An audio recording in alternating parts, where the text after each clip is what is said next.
Okay. Hello, everyone. Welcome to the stream today. Good to have you here with me today on this Wednesday, I think it is already. Yes, it is Wednesday.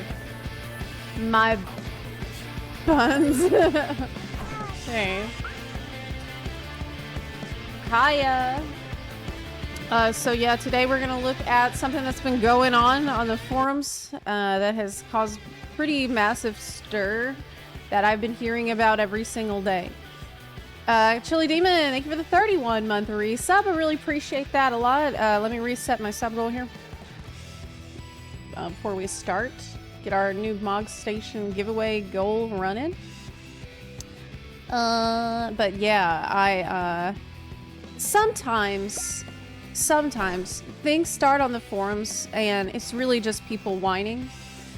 And you need to wait a little bit to see, okay, is this just the forums being the forums, or is this like something that is, you know, many players resonate with and agree with? Hold on. Now, last week, I didn't really have a chance to look at this at all because I was extremely busy with Media Tour videos. So I had not, it's kind of been completely off my radar, but this week, we've had people bring it up every day. And so it's worth discussing because I agree, I sympathize with the cause. Our healers are really going on strike now because of Warrior Main cleared content solo in the Media Tour. Where have they been since Bloodwedding as it is and Endwalker was at it? Well, a lot of times with these kinds of things, people are dissatisfied over time. And then it just takes an incident to turn that dissatisfaction into something else. Like Bunarchy. Like a riot. Yeah, so we're gonna look at this finally. But I definitely need coffee before we get into this. Oh my god. I checked it out. Don't you stop it! Joe! Stop it! Oh, stop putting Bunarchy in the chat! Did you have a good rest? No. Thank you for asking.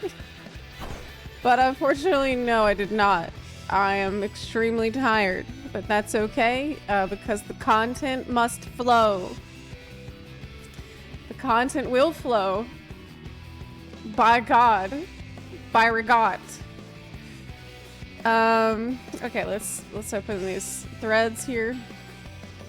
So, yeah, I went to go check this out yesterday. And I gotta tell you, I was shocked, I say, with the amount of traction that these threads have gotten. Let's pull this up.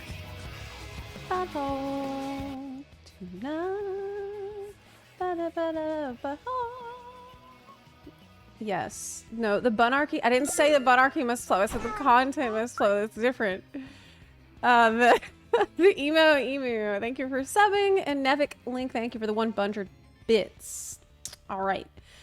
So let me open up the Firefox so y'all can see. By the way, Letter from the Producer Live is happening on Friday the 14th. I will be here live. It's like 5 o'clock in the morning or something, some ungodly hour. I will be here for it. Don't fret. We're going to watch it live together because there will be official translations, and that always means it's a banger. It always means it's going to be a big one, and with lots of very actually important info in it. 6 a.m. CST. Ouch! Well, I'll be here for it. I will be dead on arrival. I will be a Zombla, but it's going to be worth it. Oh my god. It looks... I can't help but laugh because it's like location playing other games like Yoshida intended. That's hilarious to me. I find that very funny. when people constantly suggest you do that instead of talking about some criticisms of the game. That's always fun. All right, so this has 254 pages? How many pages does it have? Holy shit, yes it does! It has 254 pages. And this is the first one. Apparently there's a whole other one besides this, which is just ridiculous. Yeah. Okay, so this all started just a few short days ago when it came to light that the Dawn Trail Media Tour dungeon was already cleared without healers. Now, I happen to be at the Media Tour right next to the team, sitting literally next to the team that was doing this, and they did ask if I wanted to join in. Wait a minute. If I had joined and healed, then I could have prevented this whole thing. I'm just kidding. That's a joke. The fact is that yes, you can clear the Media Tour dungeon. I should have healed. Yep. Now you see what's happened. I was like, nah, y'all are probably good. You don't need. You were the chosen one. I was playing Astrologian a bit at the Media Tour, so yeah, this was the thing is there was never any doubt whenever they went into the dungeon of whether or not this was going to be possible. They were just like, oh yeah, we'll just go in with 3 DPS and a tank. And like nobody thought that this would be a problem because it wasn't. It wasn't a problem at all. And I agree that this is really unacceptable. This is a pretty unacceptable state for the dungeon to be in. I see this as an issue with dungeons because the dungeons are just not putting out enough damage that you have to deal with to give you stuff to do as a healer. And you said aren't most dungeons clearable with D3 DPS? Yes, that's the problem. So like I think this isn't anger about anything new. It's just like, we've had enough of this already. We've had enough of just feeling like we're, as healers, we are redundant and not required at all to be there. And when Yoshi has been asked about the state of the dungeons and the format that they have for the dungeons, when I heard him asked about that, I think Preach was the one who asked him. He seemed to double down on it. He seemed to feel like, yeah, this is exactly how they want dungeons to be, and they don't have any plans right now to change them up at all. But unfortunately, I think that what's more likely that they're going to do to address this is nerf Warrior. They're more likely to nerf Warrior before they actually add more damage incoming into the dungeon, because with Yoshi P, his big concern with the dungeons is that if they add a whole bunch of new things, it's going to take people longer to complete it, and they math out how long a dungeon will take, and that's part of the formula for the package of the content. But you could probably also do it as a paladin. Yeah, exactly. It's not just warrior. You could do it as a paladin. I'm sure that you could probably even figure it out with some other tanks and DPS combinations. But yeah, I honestly think that this sucks, because once this becomes apparent, and this already has been apparent, this has already been the case all throughout Endwalker, but seeing as this is the case, it feels like you are weighing down the team by being a healer in it, when you could definitely get through it faster if you had just played a DPS instead. And then, you know, I've heard some people say, well, it's okay, or like, I don't mind not doing any healing in the dungeon. I don't mind just doing damage the entire time. But I kind of do mind that, because for me, when I'm on a healer, this is one of the reasons I don't play healers in this game that much anymore, is that it's kind of a boring DPS rotation usually. You got like one dot, maybe you'll have a AoE button like holy, and that's kind of it. That's why I usually will play Astrologian instead of other healers, because I feel like Astrologian, at least I've got cards to hand out, and that keeps me more entertained. Or I get happy when I'm healing and we have people doing a terrible job in the dungeon, because that makes it more interesting for me too. So I'm overjoyed when I got people in the game, in the dungeon, that don't know how to play at all, because this is gonna make it more fun for me. I'll have more to do, but unfortunately that is not the case most of the time. And I feel like, okay, well, anyway, so this came out, and I haven't really looked into this thread yet. And, but I think that the concerns are absolutely valid and reasonable, that as a healer, you're kind of just not needed in the team. Can't wait to cast Aspected Benefit once every 15 seconds and spam Malefic as filler for the entire expansion. And here's the other thing. With the duty support, it's the same. It's the same. You know, duty support doesn't add on any difficulty either as a healer. Like, I have done duty support where, and you guys have probably seen me do this as soon as duty support came out, where I went in and I just put like one regen on the tank, and then I walked away, and like they will clear they will clear the dungeon. You really it's a dungeon. They're designed to be easy. Practically any dungeon in the game can be cleared day one without a healer, especially with warrior tanking. Why would you expect Dawn Trail to suddenly be different? This is the thing. Healers didn't expect Dawn Trail to be different. And that's why they're upset. Because they're like, they're not surprised. Nobody's surprised here, because this is exactly how it's been for expansions already. Several expansions already. One thing to keep in mind, there's a massive difference between 4 good players and a group that's pushing random buttons.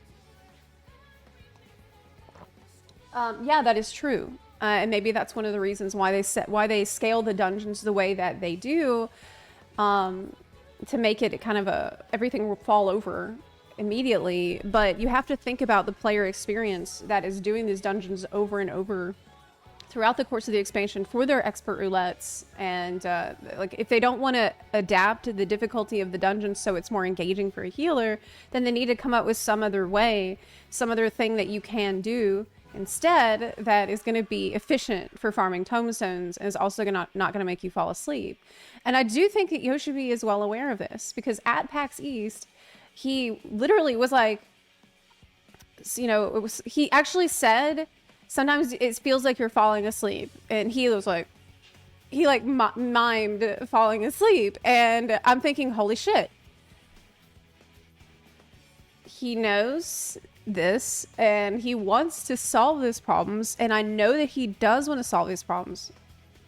But how is he going to go about it if he's going to be so unwilling to change the dungeon? Like, if you're not going to change the dungeon, then have something else that players can do that's actually going to feel like it. Maybe why can't expert roulette feel like an expert roulette when you only have 2 dungeons in there anyway at a time? It's not like you have to rescale every dungeon in the entire game.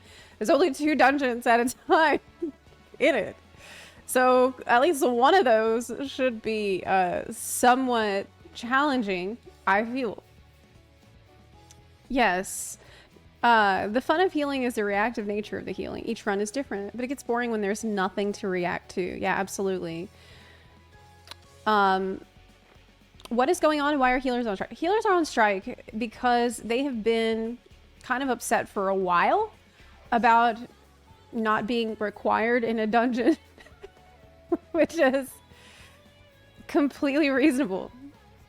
And now with the media tour, it's been shown that the new Dawn Trail dungeons are not going to be any different in terms of what a healer is going to be required to do, which is basically nothing. Like, if you have a warrior in the team, you don't need a healer. And I know that there's other tanks that, it's not just warrior, there's other tanks that can tank and make the healer completely irrelevant to have in the team. And if this is your main role, well, it feels bad. It just feels like shit. you know.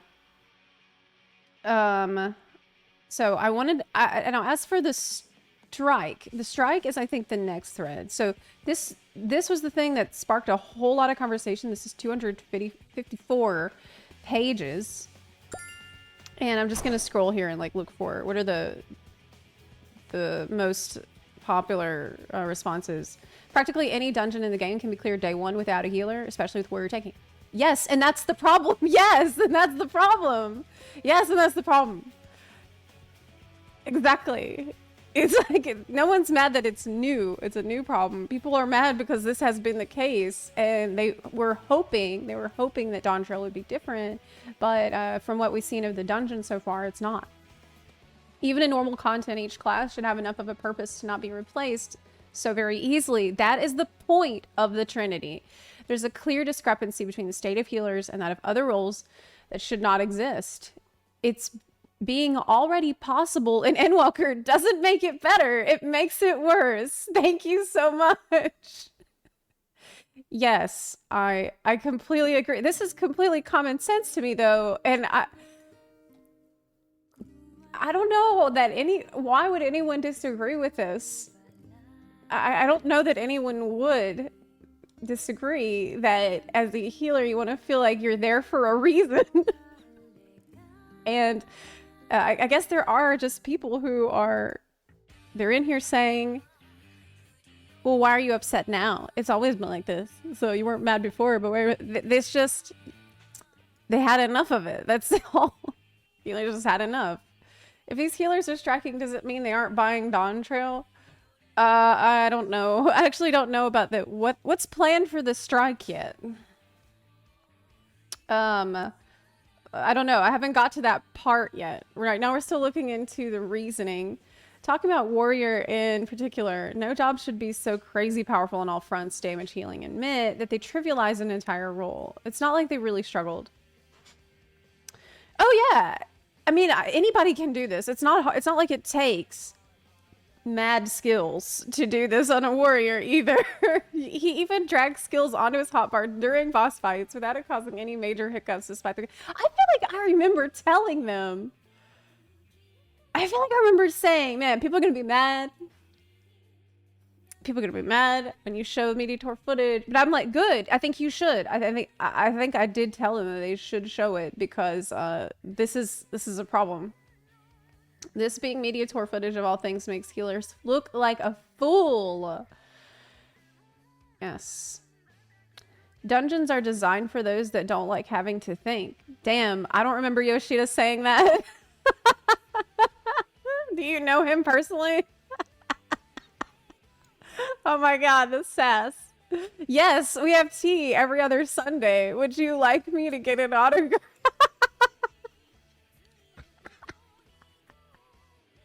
Oh my god. This is going well. Yeah. Guys, stop fighting, okay? We're all here because we want the game to be fun, alright? Stop fighting. Chill out. Oh my god. I'd love if dungeons were... Oh, this is the person who was like, they're supposed to be easy. Why are you mad? I love if dungeons were more difficult, but I'm not going to get upset and set myself up for disappointment when I already know the expansion isn't doing anything new with them. Maybe, basically, don't worry about it. You know, so what? I mean, this feels like cope. I'm not gonna lie. This really feels like cope. Like, you want the dungeons to be more difficult, but you accept whatever happens. You're trying to be easygoing about this, but I think it's just been too long of it going on for a lot of people to have that attitude. It's not like healers are going to be stuck without being able to do dungeons because everyone wants a third DPS. Well, yeah. Just bring back cleric stance. Most people run dungeons through the duty finder with randoms, and that forces the typical party composition. What? Hey, yeah, you can. If you use the duty finder, then they'll force the people to have you in the team as a healer, so you don't have to worry about it. You don't have to worry about being excluded because the game will literally force you to be in a party of people that don't need you there. So that's awesome. Okay, I'm glad that we have that as an option then. The heck? Cool, cool. The heck? I'm not allowed to have fun just because I made the mistake of rolling a healer. Here's the crazy thing about healer though. Healer is like, there's almost nothing to do in the dungeon. But then you get into a savage content or a trial. And for me, this is like, the jump in difficulty is so insane. You go from just snoozing and chilling throughout every dungeon, and then all of a sudden you were thrown into hell. You were thrown into like the 10th layer of hell. And suddenly you need all these skills that you definitely have not learned in a dungeon. We're now at a point where turning content into a less brain dead version is considered innovative. Just give me something to do. I mean, okay.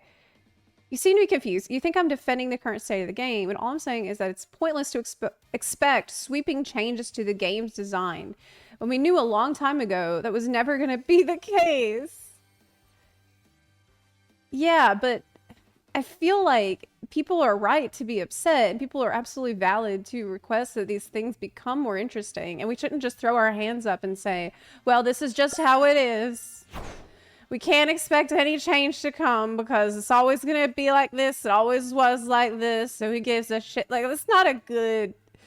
That's not how we present our constructive feedback that we have about making things more fun, okay? Because let the devs decide if they have the resources, time, energy, or desire to put these changes into place, and let players share what they want. That's kind of the point of the forums. Yeah, we don't need to make excuses for the devs about why they can't do something before they even have addressed the problem. They shouldn't make big promises about improving encounter/content design. One of the longest standing sour points is that anything that isn't extreme or higher tends to be a snooze. Well, I think maybe this is going to change. Yoshi P said that all the devs, 98% of the devs are playing Elden Ring.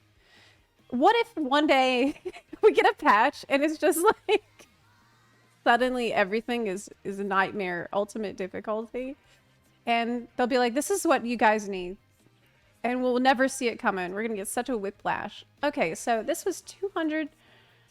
Oh, here someone put this in their signature. Even we've gone from no healer clear on patch to no healer clear before.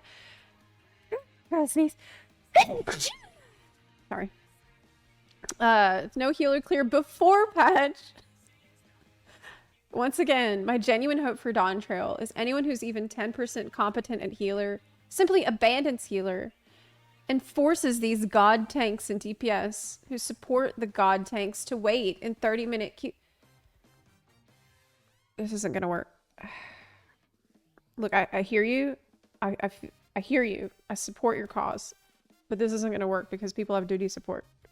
So people don't have to wait in the 30-minute queues anymore. Yeah, I don't know. You don't have to... The NPCs will support the god tanks and DPS. So... the absolute disrespect to the healer role is beyond a joke. Is beyond a joke at this point. If you still support tank design in Modern 14, I hope you suffer with crap queues. No one's gonna get crap queues. That's the thing, dude. We have duty support. We have duty support. Don't forget that. Yeah, okay. So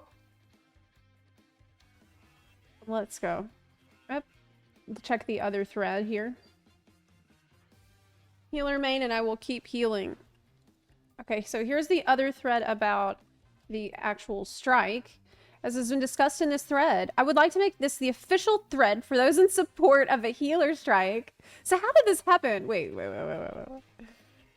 How did this actually happen? I want to go to some of the last pages and see how this... When did we all decide that this is what we're gonna do?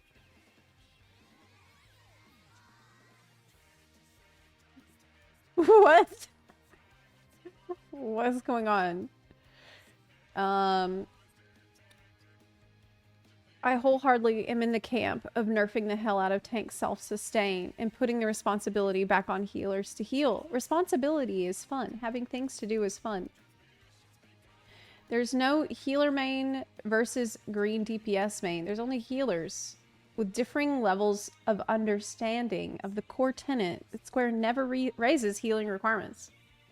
Well, I remember when I first started that there was more interplay between your heals and the tank and aggro than there is now. I seem to recall a time when before they super buffed tank stances for threat generation, that you would need to, like, the tank would need to try harder to keep the aggro on the mobs, and you as a healer couldn't do something like throw a regen on the tank as they're on their way to the mobs, because that would put aggro on you. And that added at least some other interesting thing to think about while you're healing, besides just did we get to the boss yet, you know? So here is the thread where apparently people decided to then go on strike. I would like to make this the official thread for those in support of a healer strike, as a collective voice to the dev team to express dissatisfaction with the continued direction the game has gone concerning healer gameplay in what is an arrived consensus that is deemed to be negligence towards the role, as well as the players who made it. I would like to note that this thread is not to attack or in any way intended to be offensive towards any member of the dev team, director or producer Naoki Yoshida, Square Enix, or any of its affiliates. Wow, this is very official. Oh my goodness. They are not playing anymore, literally. The purpose of the healer strike and this thread is to garner support for necessary changes and adjustments to be made in order to once again validate its place in content that requires grouping and an equal contributed effort among all members of the group. Please use this thread to voice your concerns, express your feelings in a constructive manner, point out issues, make suggestions, and add your name to those who will be striking. The strike entails that players will not be participating in group content as any of the 4 available jobs to the healer role. Okay, but I see an issue here. Okay, there is an issue that I see. There is a problem. I want you to succeed. I want you to have more to do. But if you're not needed in the dungeon, then how is the strike going to be effective? You know, like, I'm sorry, but usually the strike works because you need the person there. And if they don't need you there, then they'll just be like, oh, cool. We don't need you. We didn't notice. Like, this is the issue that I see. You're just gonna teach more people that they don't need the healer and that they can either duty support or make their own team. Because keep in mind too, there's gonna be a metric butt ton of DPS players because we're getting 2 new DPS jobs. So, yeah, that's my worry with this whole strike. Yeah, I'm not needed, so I refuse to do the thing I'm not invited to. That will show them.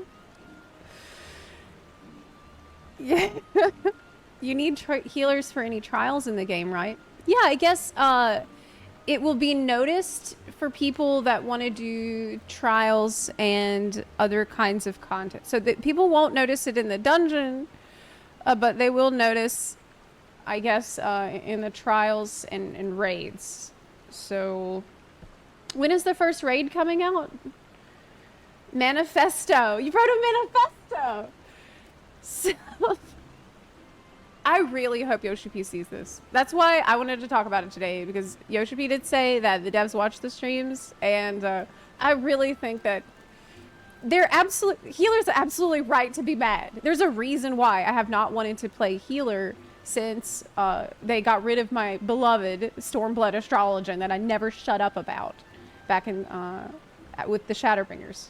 Like you might see me playing healer in other games. I play a ton of healer in WoW. I play Preservation Evoker, which is like Time Magi. I play Resto Druid. I play Resto Shaman. I love healing in these other games, but it's because I'm fucking busy healing. I don't heal in FF14 almost ever because it's just boring. I feel like I don't have enough to do in the dungeon. I don't have the attention span to stand there and cast Glare 1,000 times or just press one button or two buttons 1,000 times. It drives me nuts. So, yeah, it's not for me. Thankfully, there's other roles that I can play that are very important in the dungeon content. Okay, so the manifesto, self-sustain and healing abilities given to other roles. The choice/direction to give such abilities to roles outside of healer encroaches on the role. Yes. Oversimplified DPS. Every job in FXV has a filler GCD skill that they press when there are no other requirements. No role in the game pushes this skill more than healer. Here's what I think is the issue. And this is kind of an issue, though, that goes into the core DNA of the game, and that's why I feel like this might end up being fairly complicated for them to fix. I feel like the game and all the buttons you have and all the abilities you have are kind of balanced around the raids at the highest level. Because when I did DSR, every single person there needed to know exactly what every button in their kit did and had to know, like, be using all of those buttons all the time in a synchronized and coordinated way. There was nothing that anybody did that was extraneous or unnecessary. Every button mattered that every person pressed. To me, that's one of the reasons why that was so rewarding and engaging to do. And I felt like because it was just so well balanced, clearly this is the kind of content that this is why we have all these buttons. This is why we have all these abilities to press. It's because it's so we can do something like this together. But then you take all that and you put it into a dungeon environment, which could not be more diametrically different than an ultimate environment, and it should not be the same, obviously. There should be different levels of difficulty, but I feel like it doesn't, all those things don't translate over that well. You know what I mean? Like, you have all these tools, but they've been designed for a different kind of content than what you're finding yourself doing. And then you feel like, wow, it like, you go from there's a spectrum of content where in the highest level, you need to press every single button and know what they all do, and everybody needs to know what every button does, and if they don't, it's going to be obvious and you will fail. Which is kind of crazy, and that's like a lot, which maybe not every person wants to do. And then you have this other side of the spectrum where you can actually press one button, or not even be there, which is a dungeon. Depending on your role, you might not even be necessary, and if you're there, you could actually press one button the entire time, maybe two, and be fine. And there's like, the gulf between these things is so vast that I feel like they need to look at it. Like, I'm not a dev. I don't know how they can fix this to make this other content also engaging without overwhelming people. But I do feel like the gulf between what's very, very hard, or, you know, very hands-on rather, is probably a better way of thinking about it. And what is hands-off, or asks very little of you, is just so wide that it's starting to become a real issue for people that like to bounce between different kinds of content. It's just, you get whiplash. Oversimplified DPS rotate. Yeah, we looked at this. It's not enough. No role in the game pushes this filler GCD skill more than healer, not by a long shot. I think Astrologian does get another damage button. We're healers, but we're also casters. Homogenization of healer jobs. There's no individuality across the jobs in the healer role to give them a sense of identity. Oh, Seraphism is angelic. Yeah, this was an odd choice too. That was really weird that they chose to make that scholars angels. That's really strange. I do agree. Excessive OGCD heals. They're not only abundant, but exceptionally powerful. This is in addition to self-sustain on the other roles, reduces the dynamic of healing comrades. So... But isn't the point... Like, right now, isn't the point where you want to use your GCD on a damage button and then use your OGCDs to heal? That's what you probably want to do. Or that's what's usually optimal. Lack of threat level in nearly all forms of content. Yes, we talked about this a second ago. About how it used to be, back in my day, you couldn't just put a regen on the tank when they're running to the next pack because you could die. You know, the enemies might run at you because you're generating threat with your regen before the enemies have been picked up by the tank, which could take a second. It's understandable the difficulty can't be so great as to bar progression of story-based content. However, innovative means should be employed to make greater full use of abilities. Totally agree on this. Totally agree on this. This strike is a protest. As such, it is not intended to disrupt the game or the players who have subscribed to FXCV. The message of the strike is a collective voice of those who are not happy with the state of healing and healers in F14. Players supporting the strike wish to hold the development team and Square Enix accountable on their promise to provide a fulfilling and enjoyable experience for everyone. The activity of a player supporting the strike has chosen to not participate in duties as the healer role. Most supporters are still going to actively participate in duties, meaning they're still contributing to the community, just not as a healer. Hashtag FFXIV healer strike in a player's search comments expresses their support of it. No player participating in the strike is telling others to do the same or to spread the hashtag. Those who do so are doing so at their own volition.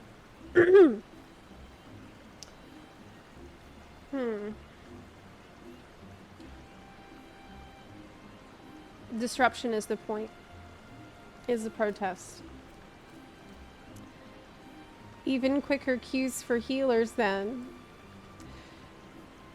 We want to just not heal, sorry. We want to, but this is bad. I'm just here to add my name. I've long since said my piece. I'm tired of my feedback being ignored. I'm not touching healer for Dawn Trail in any content except maybe Trust. Well, wow. This is heartbreaking, honestly. Like, some people say it's my first expansion since starting the game when I'm not maining a healer because they just feel ignored and neglected as a role, and I do think that it's valid. So I don't heal anyway. I'm not a healer main, but I guess like, this is what people typically do anyway when they're not having fun with the role. They just stop playing it. So maybe I've already been in the healer strike since Stormblood. Shadowbringers, when they got rid of astrologers that I loved. I've been on it way before, dude. I've totally dropped the role at that point. I've been on the healer strike since then, so I'm like, welcome in. But the thing is, it's different when it's just you, because now people, I just hope that they address it. I do hope that they say something. Stop casting Cure. White mages were not supposed to heal for 450 potency.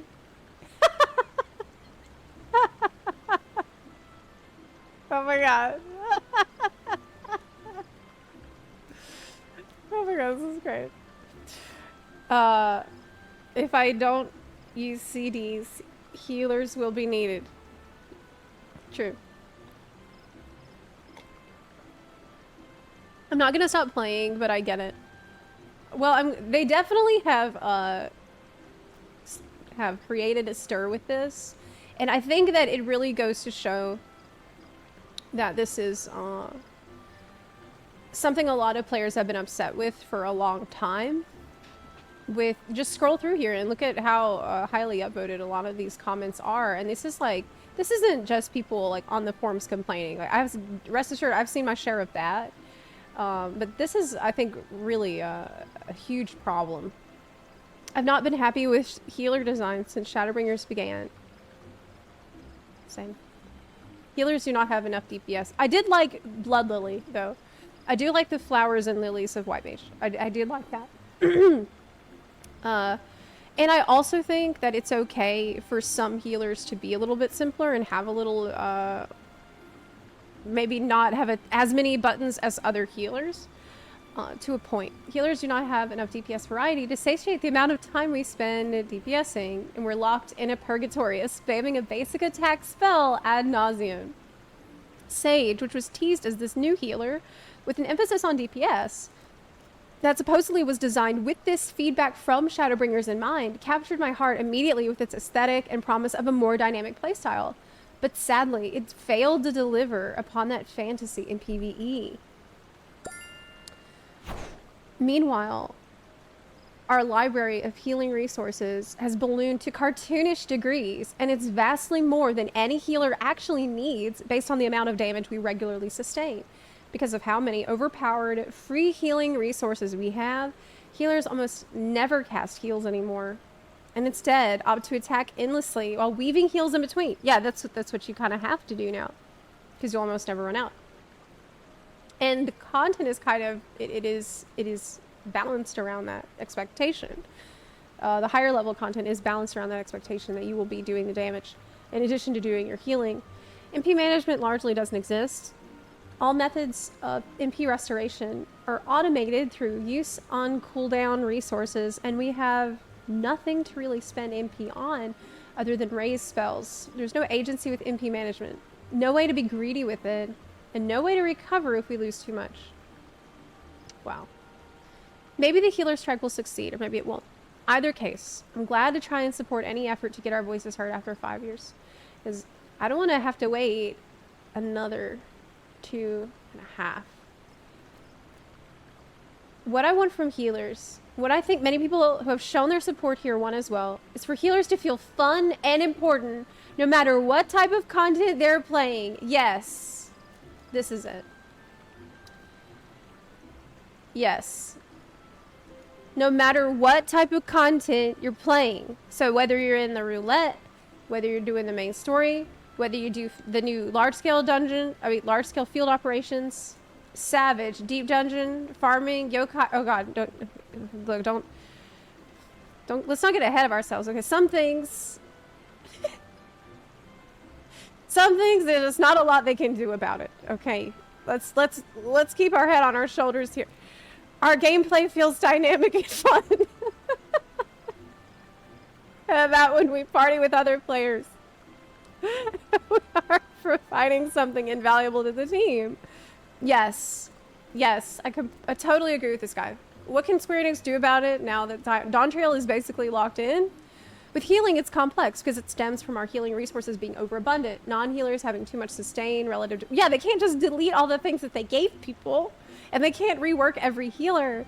So, how frequently the party takes damage also plays into both these aspects as well. Square Enix needs to evaluate each of these to foster a healthier environment for healer gameplay. As for making healers more fun when no healing is needed, making the other attacks each healer has available more frequently would be a start.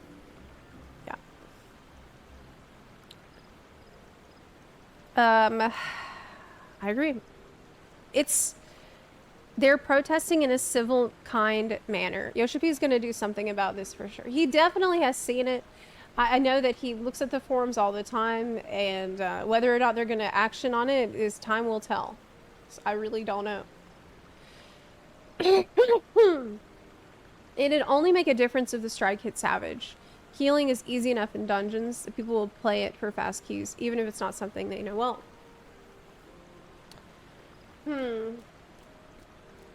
I don't see dungeon design changing, and yeah, it's only really going to be disruptive if it starts to affect the content that people cannot duty support for. Because if people just have to wait too long for their queue, they will use duty support. So the dungeon, like, I don't know how you can, yeah.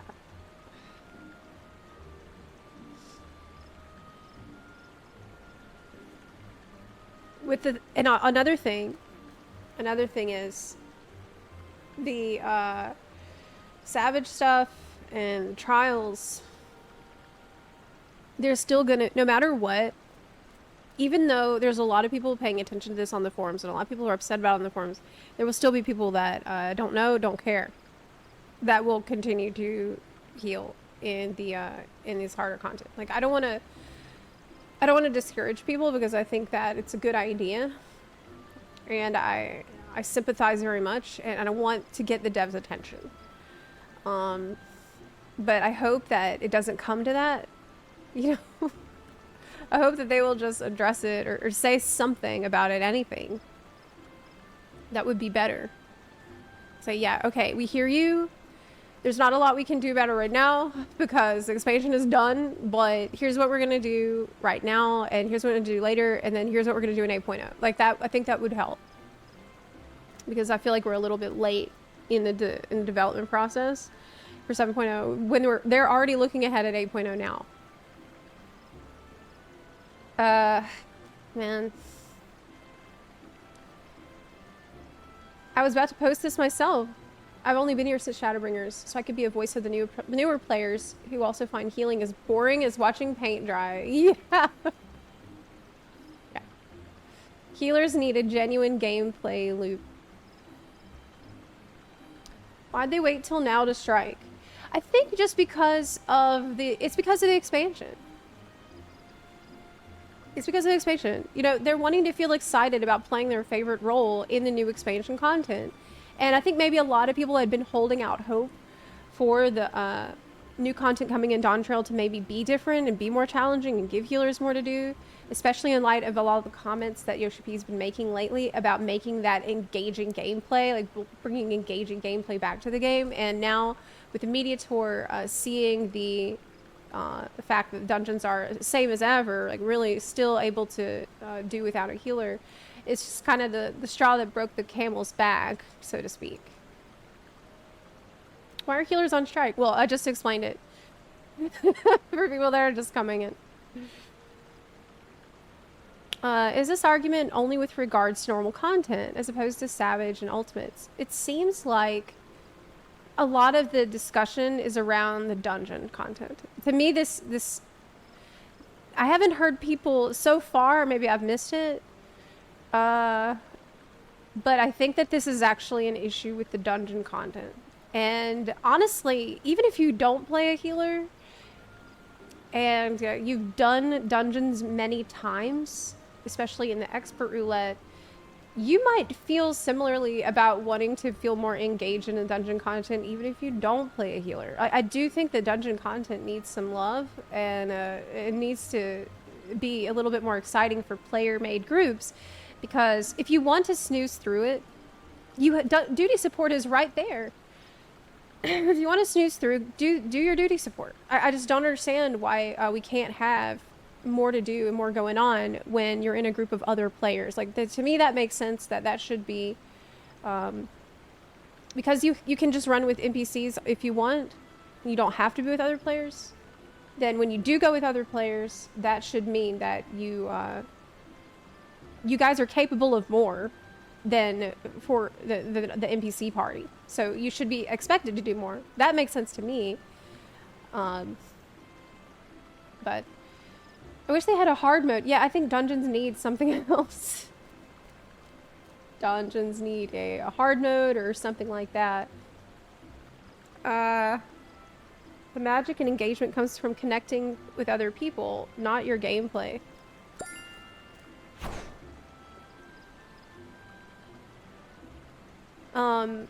I think a lot of the magic and engagement does come from that, but I'm not paying other people. Like, I'm sorry if that sounds really blunt and rude, but I'm paying Square Enix the sub. I'm not paying other people to entertain me. Like, if other players want to provide value and entertainment to me, that's great. That's a cherry on top. But when you pay Square Enix, you're expecting to be engaged and entertained with the content that they provide. Yep. It's like, because you could really say this about anything, you know, anything that's boring. You could say, well,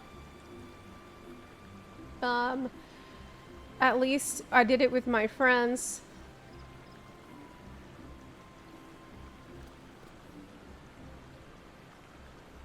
What if content creators are having trouble grasping the issue? Healer mains. I'm not a healer main anymore. Zepla. Who's Zepla?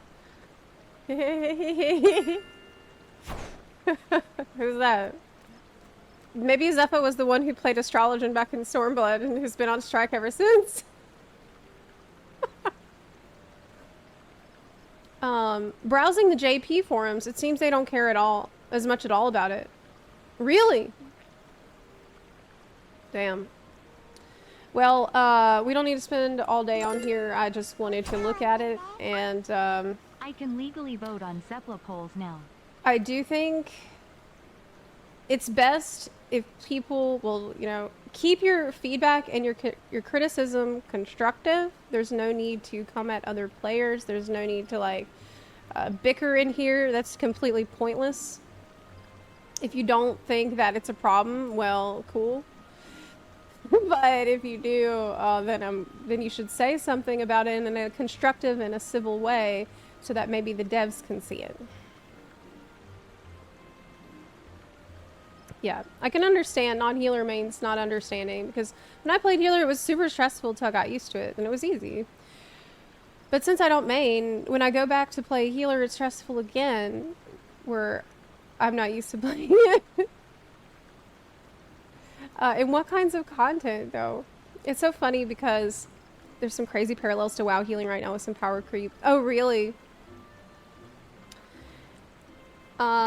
Did healers lose their pensions or something? I'm lost. I have no idea what's going on. So let me explain to you what's going on if you're just hopping in. And I think we'll watch a video about this as well. I think Cole Evix made a video about this that I will look at.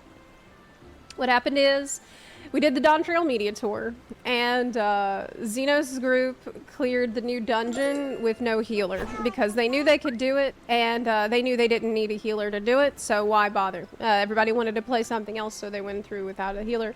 And this has been the case throughout Endwalker already. Like, you do not need a healer in the content, in the dungeon content, that is. And people are pretty upset about that. Like, people who play healers are rightfully upset about that. They don't like the fact that their job, like, it's obvious that their job is not required at all. Like, you want to feel like you matter to the team. You want to feel like you're there for a reason. And to me, that makes complete sense. That's totally easy to understand. I struggle to comprehend why anybody would think that that is not an issue, that you are required to be like, there's a reason we have tank, DPS, and healer, and not just tank and DPS. Like, the Trinity has a value and a purpose in the video game that is an RPG. I feel like that seems common sense to me, but so I don't know. So yeah, people upset about this and tired of it are going on strike. They're not going to heal anymore. Hopefully to get the devs' attention, get them to say something about the state of things. Now, how long this will last, who knows? Because here's the other thing that I can see throwing a wrench in this whole thing.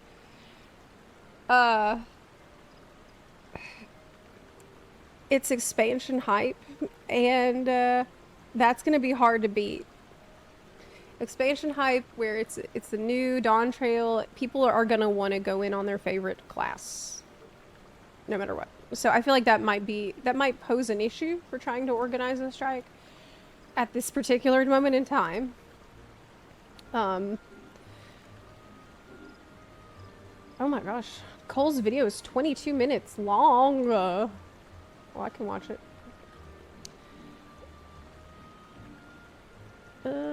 Maybe there's a shorter one. As a casual player in White Mage main, I don't mind easy dungeons. I generally like my challenges more in 8 or 24-man content. The most frustrating experience is players smashing buttons in my dungeon roulettes and them taking so long to clear.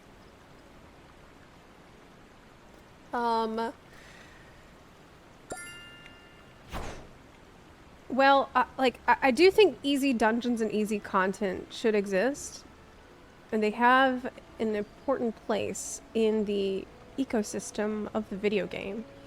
But I do think that there should be something else you can do that will be fun. Besides, like, when you're done with the story and you're farming tomestones week after week, there should be something that requires a little bit more of you to do that's going to be a little more engaging. This is something I have been talking about for, it feels like years already, though. Alright, let's see this video. A lot of people play the game and don't look at stuff like forums. Exactly. Totally good point. How's this going to make anyone care in game? Good luck with that. As much as I sympathize with the cause, getting people to care in the video game is going to be pretty hard. People that are not on the forums and are just happy to get along and go along and do what they want to do and do the same thing that they did all this time, they're going to keep wanting to do that, and you're not going to stop them. So that's why earlier I was like, I hope it doesn't come to this where you need to continue with this strike, and that the devs will just say something sooner rather than later and lay out a plan, a game plan that indicates that they have listened. That would be the best case scenario. Okay, so Cole made a video here about it. Let's see it.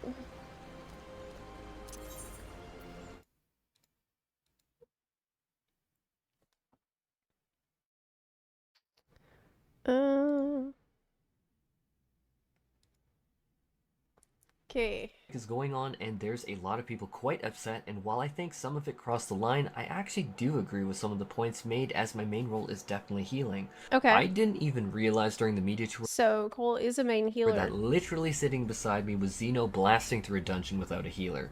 I'm not surprised. Or saying that that's the worst No one thing was in the world. surprised.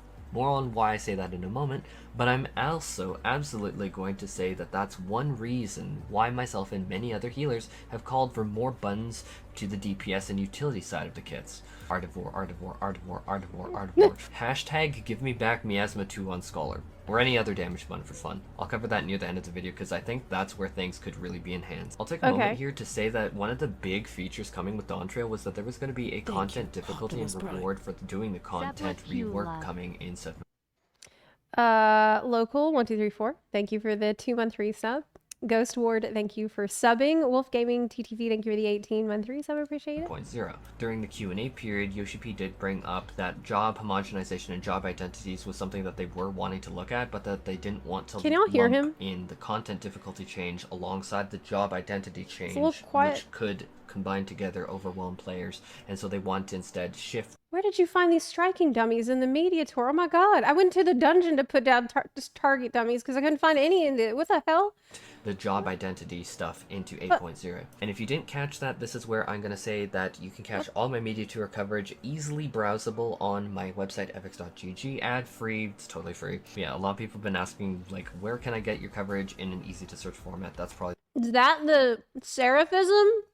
Up close. Oh my god. The easiest way. That's so crazy. Does your bunny ears poke out? But yeah, Healer Strike.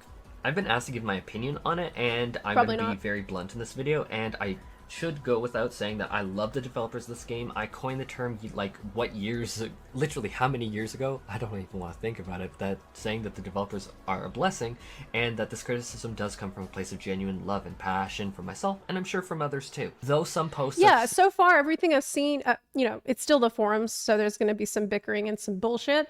But I would say, in terms of forum threads where people complaining, this is by far one of the most civil ones that I've ever seen. Seen across forums, other social medias. This is why we can't have these things and stuff. Surprisingly civil. Maybe a little too spicy given the topic. Yeah, as per usual, I'm gonna have timestamps for the different topics I want to cover because we have a lot of ground. First up, let's get back to Xeno's clear of the new dungeon with no healer. It isn't a surprise to me, other than the fact that we'd be told that it would be a difficulty ramp up in Dawn Trail, and doing it without a healer at all kind of feels ugh. Now, thoughts that others have posted that I've been sent, but I'm torn on reading, is they said, does this mean that the only mechanics that healers really exist for at this point is tank busters and AoE damage? Now, I'm gonna elaborate and say that I'm guessing that they meant successive tank busters, because even if all the mitigation is blown at once and they eat that hit, and then a tank swap to the other tank that could blow all their mitigation, we're also forgetting the tanks also have an invulnerability button that is commonly used for tank busters. Okay, then But we you might need to a heal healer? them. Is that what they're getting at? After Let me that. be careful, though, when I say that. What if it's a gunbreaker and they get themselves to 1 HP? You need a healer after that. And The healer needs to be present to have a heart attack, because that's also part of the I mechanic. did kind of start laughing and had to stop recording. But I also want to say that I don't want to ruin the fun of tanks or their agency, player agency, over their own health pools. One reason why I've always gravitated towards Warrior myself was I felt I had a lot more agency myself, and Warrior is my personal #1 tank for that reason. I am not going to shy away from my real feelings. I have dealt with sussy healers in the past, and I like having control over my own gameplay and not face planting because the healer didn't pay attention. But, yeah, it's good to be able to save yourself. One in easier forms of content, there is an undeniable lack of risk. Like, there is nothing expertise requiring about completing an expert roulette. Now, to be told, Well, that means you kind of do need to choose between whether you want to be self-sufficient or not. Like, do you want to be a self-sufficient tank like Warrior, or do you want it to be necessary to coordinate with other people? Because there's definitely that could have downsides as well. totally fair to the developers, we do not know what expert roulette will look like in Dawn Trail yet, but as per the media tour dungeon in current state, it's looking a little rough. You know what now it's I'm gonna gonna look tell you like. my most brutal, honest, and probably will upset people's thoughts. The Dawn Trail dungeon is a part of the main storyline, and that is something that even the most casual player who has zero interest, like zero interest at all of doing Savage or any kind of raiding or extreme trials, those players will be subjected and expected to complete that. And one beautiful thing about our player base is that we have players from a range of backgrounds and skill levels, and it's necessary to ensure that everyone can complete this. They need to be able to do the story The mode. main story dungeon was Yeah, it's gonna suck if you can't get through. You're just gonna quit the game if you can't get through the made story difficult. dungeon. It would be a barrier to continue, and obviously would have to be nerfed. That being said, which would you choose? Risk making the mainline trial and dungeon content related to the main pipeline of the game too hard, or would you play it safe and go to more of the side of, like, too easy? I think it's a fair presumption that most people would say logically that it's a better We shouldn't have to choose between that. Like, if you want easy story mode, that should be duty support with your team. And if you want something more engaging, then that should be a different setting that's applied to parties of players. choice to risk going too easy than too hard. I'm also going to say that this impacts players on the high end too, and I'm being quite serious here. How many of you have been in an expert roulette that takes over 25 minutes to clear? Raise of hands. Now I ask, how often you've I cannot remember the last time that happened. I don't think so. done one in around 11 minutes or so? I definitely Likely did it. most people have experienced both. Many people view the roulettes as a direct method to get the rewards, even though I'd say that the hunt train is objectively better, much easier, much more streamlined. The hunt train on Gilgamesh is amazing, and I have so many compliments for the conductors of it.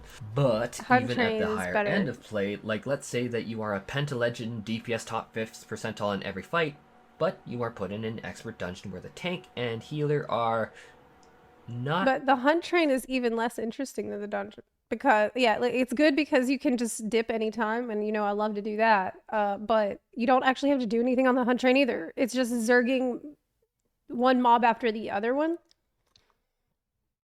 And, it actually requires even less brain power than a dungeon. meshing well, and you're wiping because of it. Is that necessarily enhancing your own gameplay? Is that giving you a better experience? Or would you personally rather just be in and out and have them AoE pull correctly? Okay, I'm doing my full Black Mage rotation on this pack, just mowing them down and moving on. How many people have been stuck in Alright, I'll content say it. We need a Mythic Plus. that they thought that they could complete before I'll their say raid it. time? I want Mythic Plus, They're dude. static. That's been me in the past. I was like, oh, I thought that this dungeon would be done in like 20 That's minutes. what Oh, I pff, want. Just kidding. Let me pick plus 20s. Actually, that time was an alliance raid. I want to do the dead ends plus 20. Now, I'm gonna finish talking about dungeons at this point, is that Every time I say it, there's people in the chat that are like, no. Every time. I'm like, Healers it's not gonna work. It's not gonna are work. far from low DPS in You might be dungeons if right, they but- are DPSing the full way through. It's very easy to contribute meaningfully to a dungeon. Too easy, I'd say. And, Yeah, the nopers. and oftentimes I've heard, as fear. divined from crystal balls and stars in the heaven above, that I've maybe outdone certain other members of my team of the red category. More often than not, especially in something like a casual expert roulette run, I feel like my job more there is to remove friction, to do things like expedient because the tank doesn't have like sprint at that time, and then just spamming my damage stuff and Expedient is awesome. Art of War or just crazy until I want to puke. Now let's talk about ultimate raids being cleared without a healer. Okay. Ooh, this is gonna get me flamed. This happened. Why? I'm gonna It's a fact that it happened. Oh, but what are you about to say about it? So if you don't know, it is a fact that ultimate raids were also cleared without a healer. But, and this is a gigantic, juicy but, the people that were able to do that are gods. Okay? Just because a team of actual gods were able to do the ultimate without a healer doesn't mean that anybody can do it. But it still was a proof that it's possible, which was, you know, it was upsetting for healers that it is possible at all for anyone, no matter what their skill level is. I'll say it. Please be kind. Please be kind. This comes from a kind place for me. Please be kind. My thoughts are that this talking point gets brought up a lot, and there are two feelings that I get from it. The Omega Protocol was cleared with 75 Vercure, Red Mage ability, and 75 Clemency casts, which is from Paladin. On one hand, Clemency and that Vercure did it. Omega Protocol I actually didn't know that's all they used. could be cleared without a healer and with such direct healing, because Clemency and Vercure are pretty much as bare bones as you get. Oh my god. That sucks. That sucks to see. Like, and specifically I'm talking about the fact that that is even possible. Now, the other side of how I feel is that, hey, that is a lot of on-GCD casts just dumped into abilities that honestly should probably in normal gameplay not be pressed. Clemency on a Paladin's a GCD cast and you're spending MP on that. That's crap. Red Mage Vercure? When do you want a Red Mage casting Vercure? Like, if I even saw that in like an Well, when you don't have a healer. It's worth it if you can... Look, if the Red Mage casting Vercure sometimes means you don't need a healer, it's absolutely worth it because you can bring a whole other fucking DPS player, so it doesn't even... It's fine. I would be like, bro, like, you can fully trust me on this. Like, EOS can cover...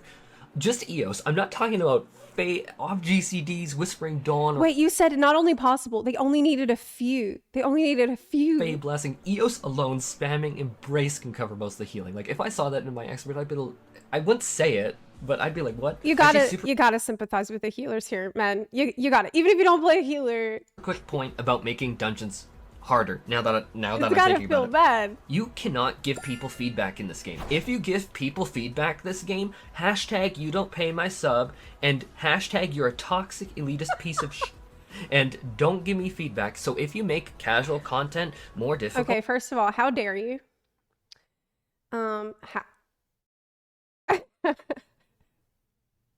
You don't pay my sub, and I'm gonna take feedback however I take it. So don't give me feedback about how I take feedback, okay? Because I'm gonna take it how I'm gonna take it, and you can't tell me how I'm gonna do it. People will need to get ramped up in order to clear it, but you can't give people feedback in this game, because you will be labeled as a toxic elitist and possibly banned. I think that's another problem. And You'll before get people are like, well, it depends on your tone. Dude, no. I have literally seen people pop right the fudge off. Just being like, hey, would you, like, do a double pack? And people have popped off. No. No, you cannot give criticism in this game. I would rather leave a dungeon than type something in party chat other than waving and nice things. Okay, moving. He's so real for that. I would rather leave the dungeon than type something in party chat. Eventually, you'll just get to the point where, you know, I feel like this is something that comes with playing the game for a long time. Because in the beginning, and I've usually tanked dungeons, especially as a new player. In the beginning, I'm like, hey, everybody, don't pull ahead, okay? I'm gonna be pulling everything on my own. So everybody, I will handle pulling everything. And like, you try to deal with people that are running off or whatever. You try to explain things and stuff. And then you play for long enough, and one day you just let people do whatever the hell they want. Like, maybe this actually comes from being old, but I'm at a stage where I don't give a fuck what people are doing in there. Like, I will fix the problem. Okay, if we got a DPS who's running ahead and pulling everything, I'll tank it. If we got a tank who isn't tanking anything, I'll DPS it. I'll kill it. If we got like people that are standing in all the bad shit, they're staying in every AoE, they're sleeping and sucking up the bile pools in our Vale, I'll heal it.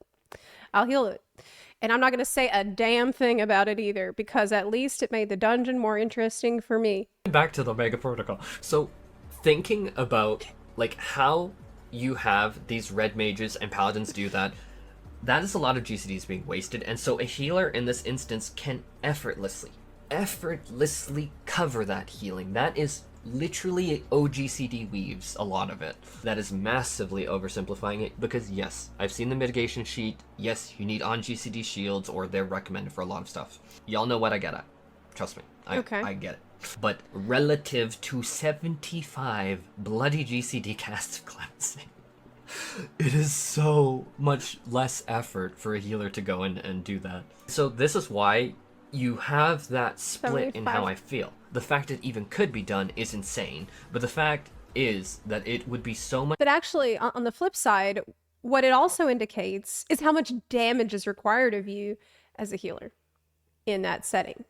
Because if so little healing is required, then considering how tightly tuned those encounters are, if you do enter as a healer and you aren't actually needed to do that much healing overall, then you need to optimize your damage as a priority. And that is kind of annoying when you have chosen healer as your role, and you would think that it would be reversed. You would think that your priority would be optimizing your healing, and then whatever damage you can squeeze in as an added benefit, but it's actually kind of flipped around.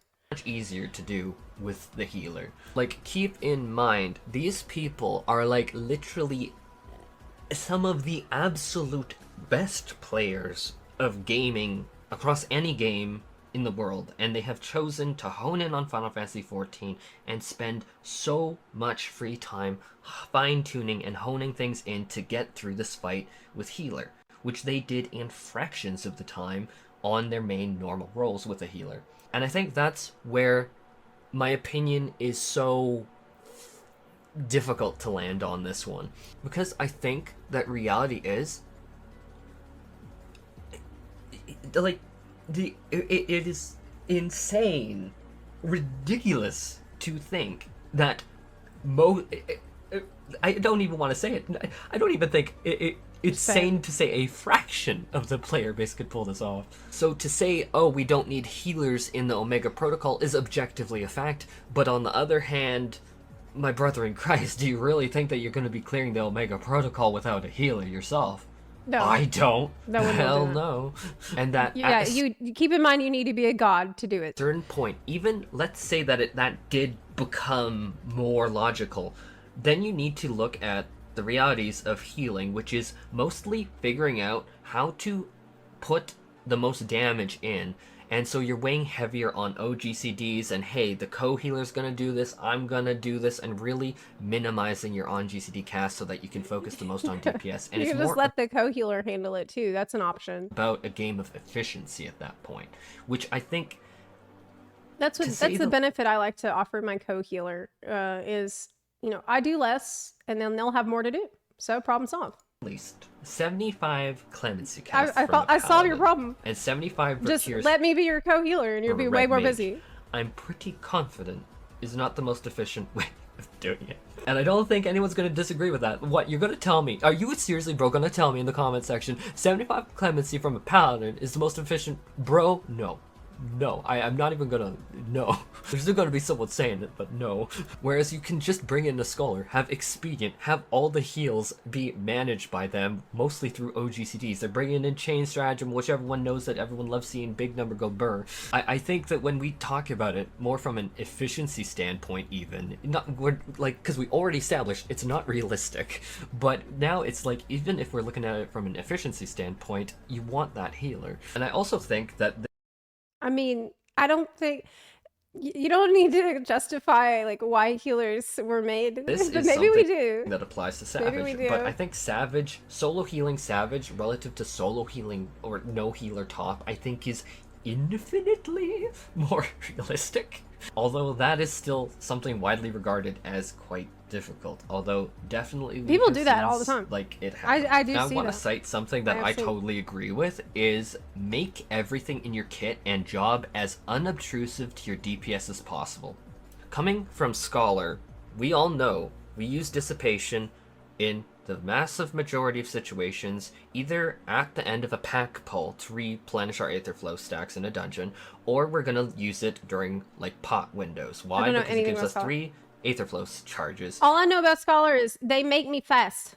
Scholar good because Scholar make fast. Which means 3 energy drains. That's why I want Scholar to not strike. Scholar stay because I like fast. And if Scholar strike, then no fast. Which is 100 potency a pop, so we literally get the equivalent of 1 broil or less than 1 Sage Dosis cast. All from like getting rid of our fairy for 30 seconds, unlocking our fairy abilities out, and we still do that. And so everything that we do, even as healers, probably especially as healers, is to make sure that everything in our kit is knocked away in favor of damage being king. And I think that to say that I'm wrong about that would be spitting in the face of absolutely every single healer out there, because there is a reason why we use Dissipation on an opener. Now there's a reason why we so often pre-shield with the big crit low spread barrier if we don't need it elsewhere in the fight in the first 90 seconds. We do it because every single last drip and drop of potency we have kind of mathed out as being like needed. Unless there is some barrier or bar to entry that says, hey, you really do need this ability here, dummy. And so we're at a point where, probably especially for healers, we have the idea of optimizing our damage rotation as much as possible. Hey, why is our white mage casting Medica 2? Bro, what are you doing? I literally have Whispering Dawn going right now. You literally don't have an AoE coming in for the next 30 seconds, and Whispering Dawn would easily cover this. I have no idea what you're talking about. That kind of thing is I'm not a healer main anymore. so common to hear in static talk. This really leads me to my third and final really big point, is that healer damage kits, with such an emphasis on I have some idea, but I'm gonna pretend I damage don't. being king, are so important. Because reality is, in a raid, what am I casting overwhelmingly? Broil, glare, broil. glare, Okay, what am I broil. doing in the dungeon? Ardivore.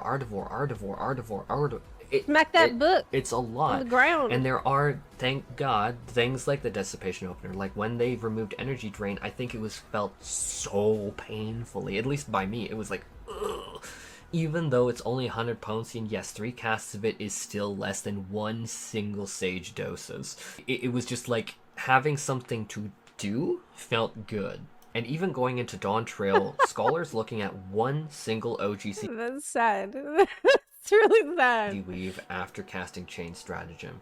And I am happy, let me be so clear, I am so happy to see the developers taking the healers in this direction. Every healer got at least 1 new damage button, whether it's on the GCD or not, they at least got 1. And thank God for that. That's a good direction, and I support it fully. I'm so thankful for that. I think this is You got yelled at for casting Medica 2 last night? Really? better direction for sure, and I'm happy for it. But at the same point in time, Man, I would dip out of that group so quick. how is that going to shake up my dungeon gameplay much? I mean, now I guess I'm going to cast Chain Stratagem, which is still single target in like a pack pull of mobs, which, I mean, sure, okay, you could justify, hey, well, that one mob takes more crit. it makes me feel all kind of ways. But now we're going to have to cast that in order to get the 2-minute AoE damage over time effect, which in a dungeon pool will be much more significant. This is so it's getting really technical and into the weeds. And so I'm feeling this kind of weird feeling about it. But the fact of the matter is, largely Scholar is still that Art of War broil spam, which leads me down the path where, yeah, I made a video, 2 days ago, where I said basically that I want Miasma 2 back for Scholar, and I think that would be awesome, because then we would keep 2 damage over time effects ticking on. There's a lot of stuff I just don't understand, because I don't play these jobs. So what's the important part? I think that in the main story quest line associated content, that there is any way that we can justify making it much more difficult, because we cannot block players. Can you make it harder? This casual content is kind of a slog to go through as healers. Like me personally, I see myself doing Sage through expert roulette. I 100% do. I think that it will be much more engaging for me. But now, on the other hand, you cannot make it more difficult, because you cannot block the players, the more casual players, the people who just want to do like RP or just want to I thought Sage was supposed to be different. How do people feeling about Sage gameplay? Because I haven't played it at all. I have not even leveled it. So does Sage not scratch the itch of giving you more to do? Because I thought that Sage, you're healing people by doing damage, right? So did that not, is that not very exciting? Crafting and stuff, that's not fair to them. And then on the flip side, while healers may not what's the problem with Sage? Be a requirement for the Omega Protocol, as it's been proven, healers make such a incredible difference in efficiency that not taking a healer, even if you could get away with it, which again requires such a level of precision and such a level of skill, I think that is ridiculous. For unless you have done it yourself, I think it's insane to read. I think that is like the level of hubris of like, it's too much to say unless you've done it. That's difficult to do top without a healer. But even if you could, you are losing so much efficiency in terms of like literally just damage, and that is ultimately what is kind of king in this game, is you're trying your best to like slot everything as good as possible. And I also do think that it would be probably pretty unlikely to hear people universally say that healing is trivial in those fights. At least the prog portion. Let me be clear. Once you have something on farm, I get it. The mechanical sense of, I see this cast bar, I hit Sacred Soil, it comes out and even me. I get exactly what people are going to mean.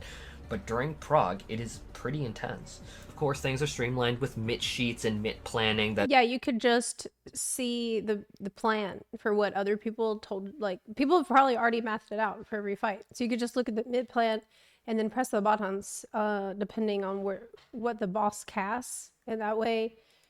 you like get used to, but you know what I mean. Like, I would still say that it is non-trivial, and I'd say that it is still one of the harder roles to... Yeah, the problem here is discussing the job, the place of the job, and different kinds of content that could not be more different from each other. That's kind of the issue that I'm seeing in this discussion, and why it tends to be a little confusing, I think, for people, because you'll hear, okay, they did this one thing without a healer, but it was nightmare difficult and you need to be a god to do it. So that makes it sound like, okay, well, healers are needed to an outside observer. But then there's this other thing where you don't need a healer at all and anybody can do it anytime. And people don't really like, I don't know if people put it together that,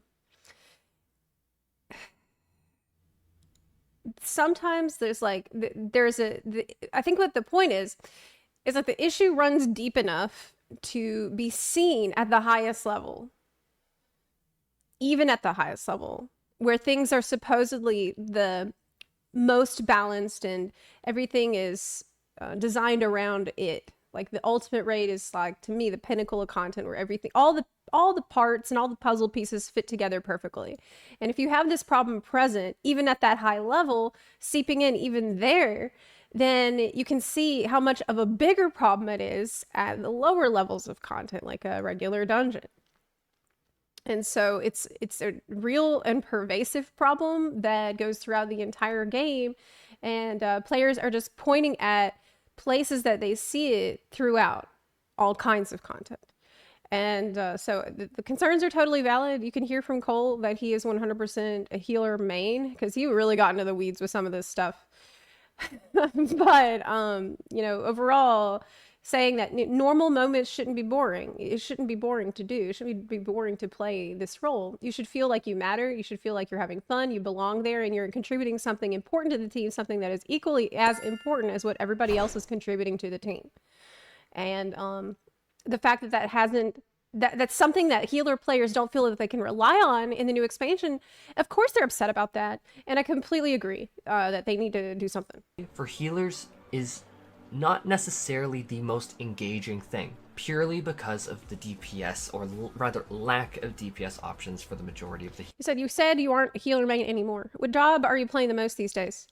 I am been playing Dancer the most. Dancer is the job I probably stuck with the most overall, but I'm really looking forward to playing Pictomancer in the new expansion.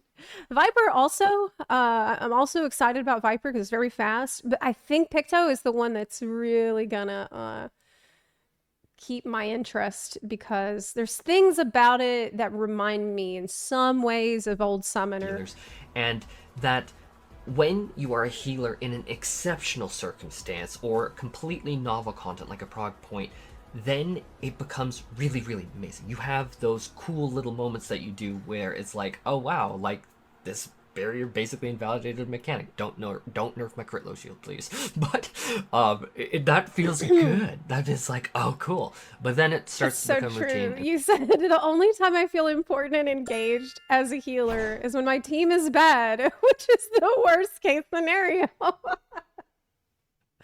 Yeah, I feel like that is a symptom of a problem.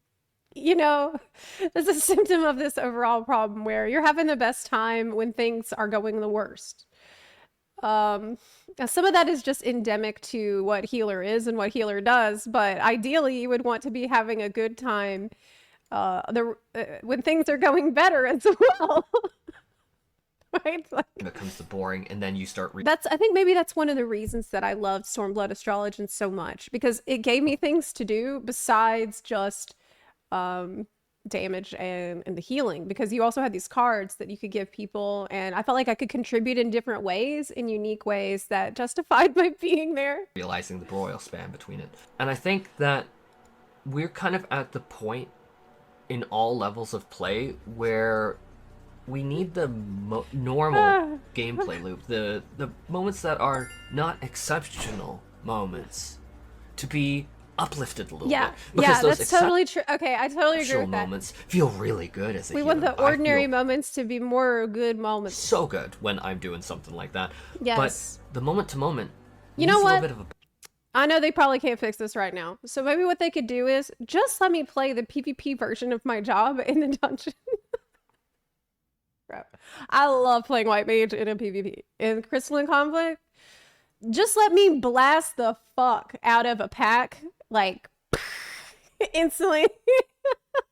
Every, like, minute or so. Let me just randomly turn enemies into little imps. Just let me go crazy in there. Doesn't matter. No one cares if it's not balanced. Doesn't matter what goes on in the dungeon. Just let me...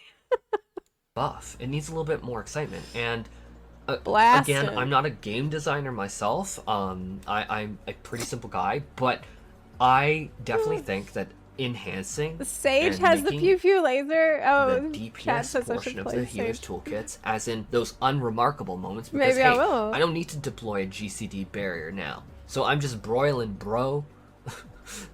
Making those moments a little bit more exciting would overall elevate the healer experience a lot. And so that's why you see me make videos like, please add Miasma 2 back, and some people took it very wrongly and said, oh, he wants to homogenize the scholar with the same. No. It's just Miasma 2 used to be in our wheelhouse, and seeing it again and the double dot management, it hit my nostalgia, bro. Why you gotta play me dirty like that? So that's more what I'm getting at.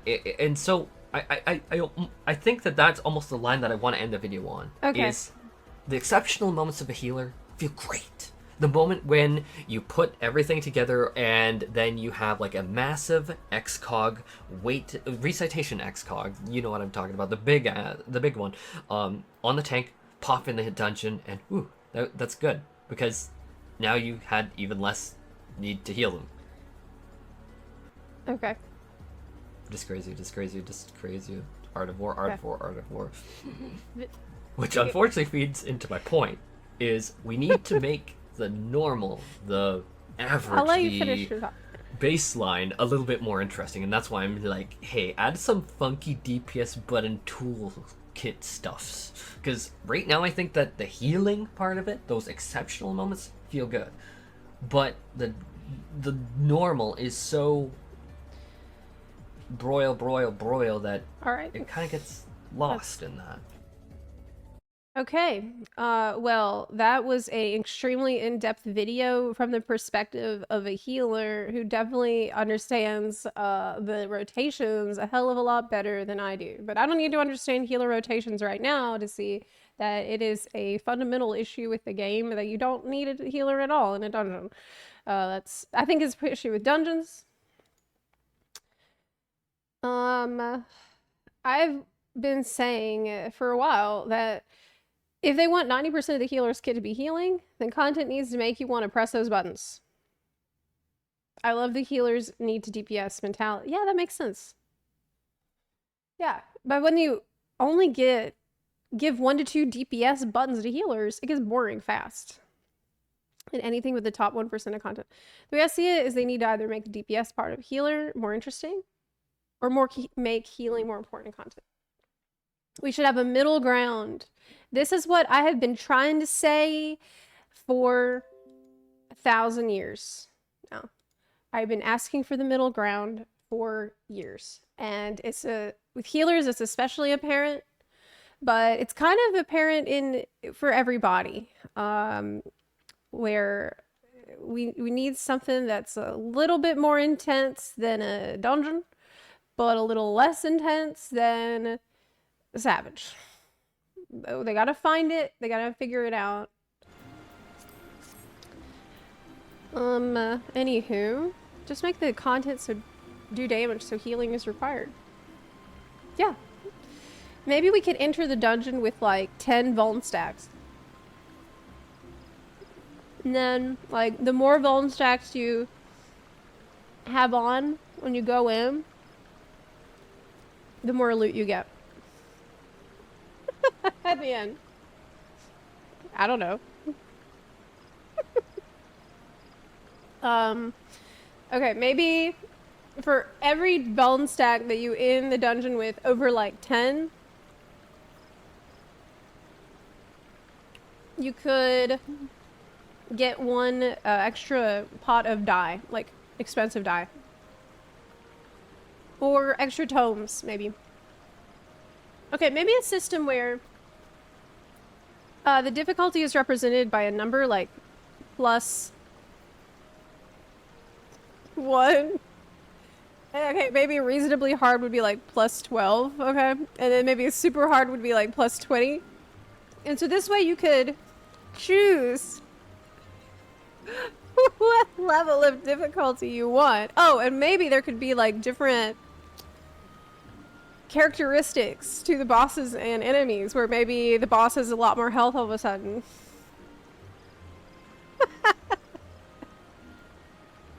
Yeah, and maybe a timer that you get extra loot for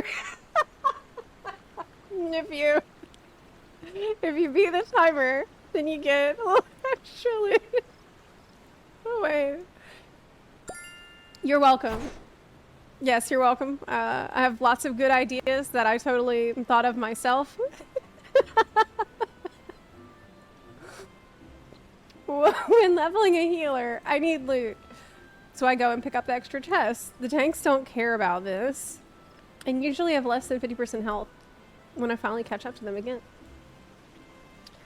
Sometimes they die because I open a chest. Usually the extra chest loot is not that good, though. Usually it's just like a ring or something. You could maybe tell the tank to please open the chest because you need the loot. Maybe that would have helped a bit. By the way, if you want to join our FC, you can. We have new FC here. For any bun to join that wants to join, you can join the FC. Yeah, it's new. Yeah, maybe just variant. Okay, so we have looked at this in depth, and I sympathize, and I agree. Healers need some love. I hope that they get it. Do I think that they will get it? Maybe an 8.0. Maybe in 7.3? Something like that. Might see some changes. I kind of don't see this happening soon. But I sure hope, you know, we do have that live letter on Friday at 6 a.m. CST. I will be here for that. Maybe Yoshipil's going to mention it at the live letter. I doubt it very much. I doubt it very, very much. But who knows? Stranger things have happened. As a healer main, I have no idea what the strike is. People are mad because healers are not required to do a dungeon. So because of that,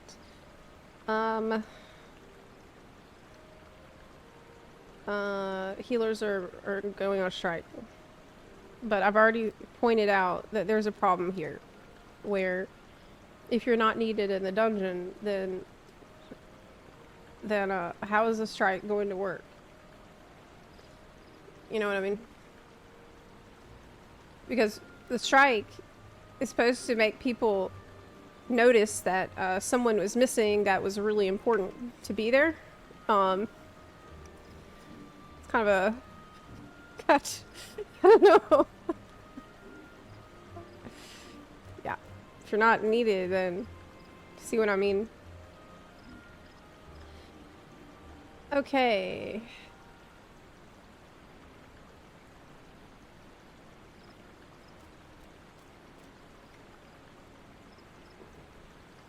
So, my friend,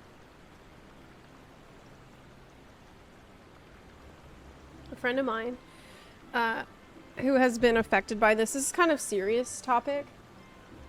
I wasn't sure if I should get into it, but a friend of mine who was a victim has asked me to look into it and draw some attention to it, so I will. It's pretty gross and pretty horrible situation that Xenos and a friend of mine have been facing. Yeah, and I really debated going into it, but my friend really, really wants me to because it's very important to him. Yeah, so I will look at it. It's about an hour-long video Zeeves posted about the most despicable Final Fantasy XIV player.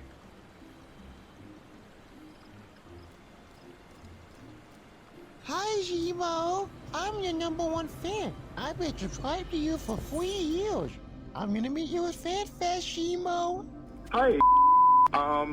White women like you make me really glad that Lake and Riley suffered being violently in her last moments of being alive. He is charged for electronic communication So harassment, I haven't looked into this at all. criminal stalking, and Well, I know about it because my friend is a victim as well. threatened to use firearm And so my friend is the one who encouraged me to look into this. and threaten of violence. I hope your daughter gets if you have one. I hope your brother gets his skull bashed open This is hard to by listen black to. people. I will never forgive you You know Zeno called me a groomer in his Discord? I swear he did.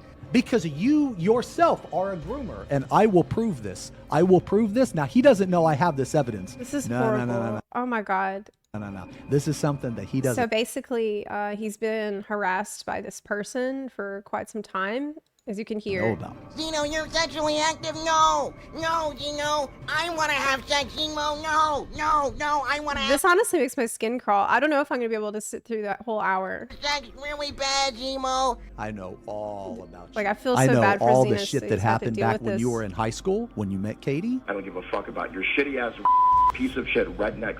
What is Client. going on? Again, I hope you get the same way Lake and Riley did. I know all the stuff that happened in 2013. I can call you a rat. I can call you a maggot. I can call you Even a with the brain bleeps, it's really disturbing. damaged worm. I know all the shit that happened in 2015. I'm gonna meet you at FanFest, Zemo. And when I do, we gonna be friends forever, Zemo. We never gonna be apart again. I know all of it. Stupid, dumb, dirty Anglo-Saxon lick my fucking. I am gonna hold you accountable for everything you've done. The day of judgment. Okay, here we are. The big day has arrived. For those of you that do not know, I Ouch. have been in a lawsuit with a person named Lionel, aka Okay. Desolence, Howard Moon, and I won that lawsuit. I sued his ass for defamation, and I fucking won. And he owes me thousands and thousands and thousands of dollars. Now, he will deny this because Yay. he's a liar, but unfortunately for him, That's justice. I have court documents and evidence, and he was actually handed a court document himself that says he owes me thousands and Good. thousands of dollars. So he can deny and deny all he wants, but I know deep down inside of his frail, fragile little interior, he knows it's true. Yeah, you're right. You're right. Let's pin the warning. Yes. Okay. Yeah, good idea. Good idea. Let's warn people because it's a lot more intense than I even expected.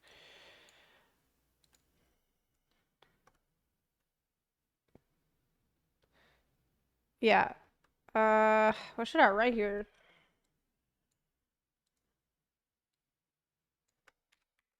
I'll just try the name of it. I don't know if I'll be able, like, if it's very, very rough, I'll see how far I can get. But I have to think about my mental health as well.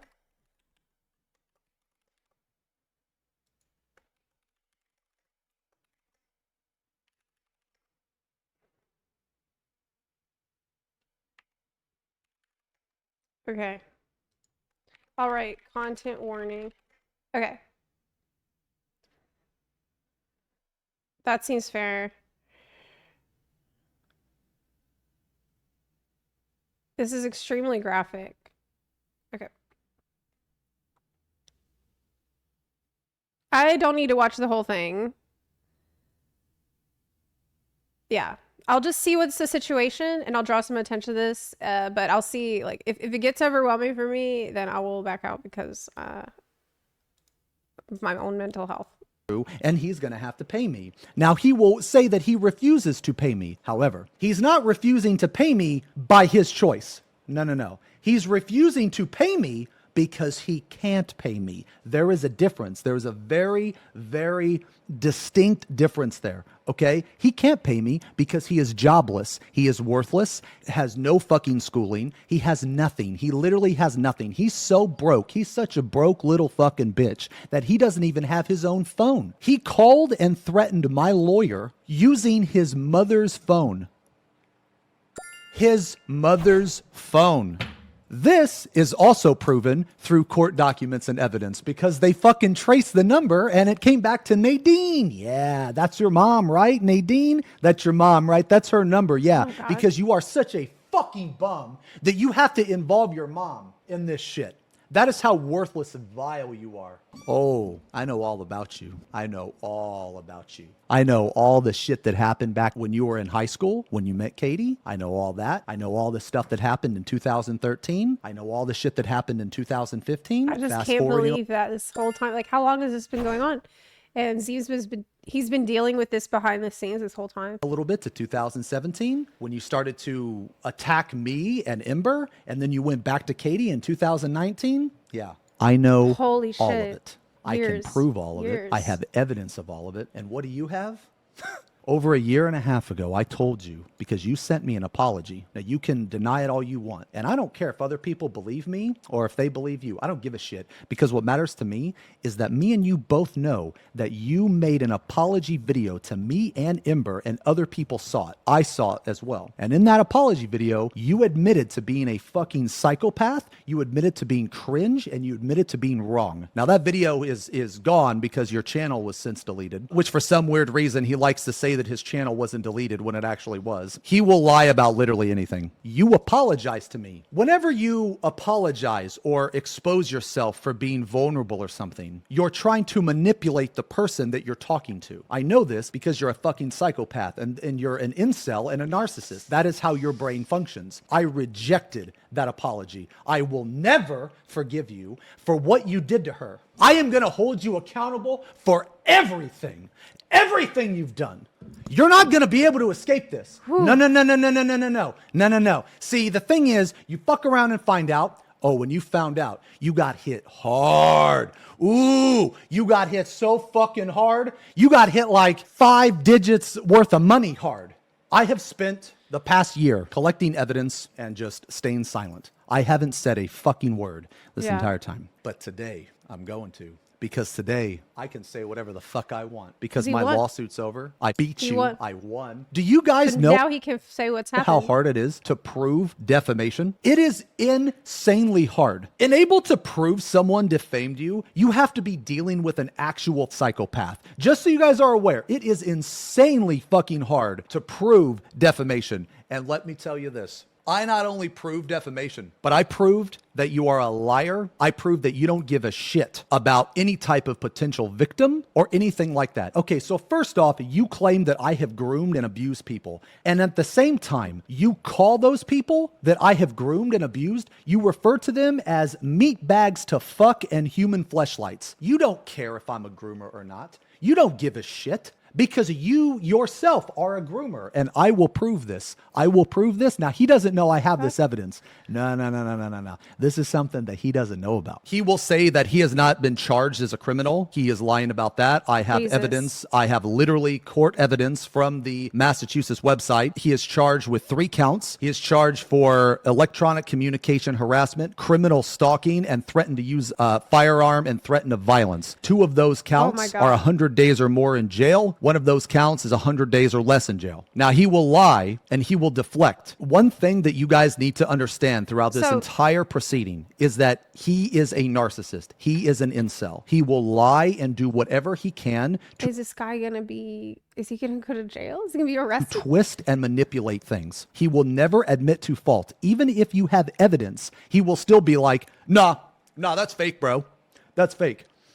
He will deny actual fucking court documented evidence as fake. That is how delusional he is. I'm going to tell you right now, a shit ton of things are redacted because he will constantly make sexual assault jokes. He will constantly harass people for different races. He is racist against every race. He's even dropped N-bombs towards me, and he's black. I don't even know how the fuck that makes any sense. But he literally will insult me by dropping N-bombs. Like, this doesn't even make sense. He is racist. He is an abuser. He is a stalker, and he is a groomer. And I'm going to prove all this today. Here's another one fucked up thing. He used to have this friend, or at least he claimed that he was his friend. And his name was Zachy. Zachy, unfortunately, he took his own life. And at his memorial service, his urn was displayed. This piece of shit, Lionel, someone took a picture of the urn to share to the people that couldn't make it. He got a hold of that picture. He posted that picture on his YouTube video as a fucking thumbnail to insult other people. He took that picture of a fucking urn of his friend and put it as his profile. For whatever reason, he is obsessed with dead people. And he loves bringing up dead people. Like, terrifying. I'll give you another example. I knew this guy from years and years ago. His name was Mark. Actually fucked up. Now, I was never friends with Mark. Like, I was an acquaintance with him. He was a drummer in an... So there will be a hearing for the threats he did to Zeeb's lawyer. That is a criminal case. I think defamation is a civil case, so he needs to pay damages. Another band. This was this was a long time ago. This was back when I was like 20. I was aware of Mark. I wasn't friends with Mark, but I was acquaintances with Mark. Well, Mark, he was doing a delivery job, and unfortunately, he was robbed, shot, and killed. And for whatever reason, he keeps bringing up Mark in DMs with me. It's one of those things where, not trying to sound cold, but Mark's death didn't affect me. I hadn't talked to Mark in probably like 14 or 15 years. Was I like, damn, that sucks that he died? I mean, obviously, yes, because he died a really that's fucked up way. reasonable For if you some don't talk reason, to he someone. keeps bringing that up, which is very weird. And he keeps bringing up Zachy. And then I'll tell you later on Naomi's testimony that her friend Keegan or something, his mom died or something, and he will constantly bring up his dead mom. That is just really weird and awkward. It's just creepy, man. It's just psychotic shit. Yeah, Why would it you is. continuously bring up dead people? That doesn't make any sense, dude. Like, what the fuck? So, with all that being said, I have to redact a ridiculous amount of information. Racial slurs, bigotry, sexual jokes, just pretty much anything you can possibly think of. I just want to express to you guys that the amount of negative information that I have on this idiot is overwhelming. So I had to present this in a digestible way, okay?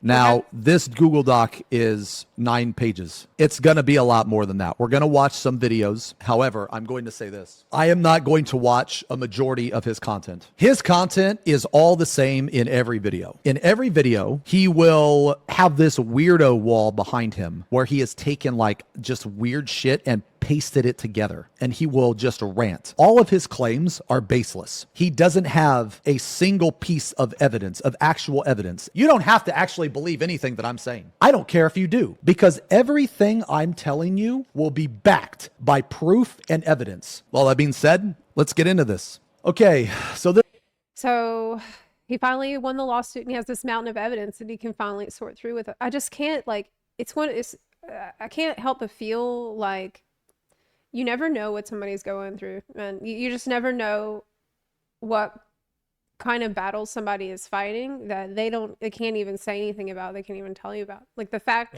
that he's had to put up with this for years now and only now can finally say and share about it is just... is a stream YouTube copy. This will probably be on Twitter as well. This document will expose Lionel for being a sexual predator, a groomer, stalker, It's and terrifying. abuser. I have included court documents and first-hand witness testimonies of every claim to prove without a shadow of a doubt who he really is. Any reference to see video is referring to the live stream or YouTube upload. I will continue to update this document as long as things progress. This document, for the most part, will be self-sufficient. However, there will be examples in video form not linked here. Okay, who is Lionel? He absolutely did it the right way to make sure you got the facts first before... AKA Desolence. Howard Moon, estrogen dealer, etc. Currently is 28 years old. Lives with his mother, has no job or source of income, and is completely reliant on his mother to live. Terminally lives online and hides behind computer screens and aliases. To my knowledge, he is also on assisted living. He has outbursts of uncontrollable jealous rage whenever he is not acknowledged, questioned by people he deems beneath him, and when someone has something he doesn't. Example, money, social status, women, popularity, etc. I believe he is an incel and narcissist. He is factually known as an abuser and sexual predator from legal documents such as testimonies and court orders. He stalks, abuses, grooms, spreads the nudes of women he talks to, and harasses people. Oh yeah, I forgot about that. Yeah, so we'll get to that in a minute. Yeah, but he likes to take people's nudes and spread them to not only their family members, but also upload them to Pornhub and Instagram. One of them was forced to get a restraining order placed on him for all of the above, which is Katie. We will talk about her later. I was also forced to get a stalking protection order against him. He used to be a part of the 14 world race scene, but was kicked out due to trash gameplay like missing addles and being a complete fucking psychopath. I have been in a legal battle with him for over a year. I sued him for defamation, and I won. And I plowed over you with no fucking resistance. This is what the fuck I did to you. We have this already.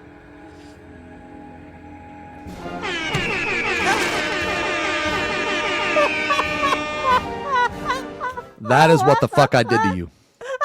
This is the whereismyfuckingmoney.com.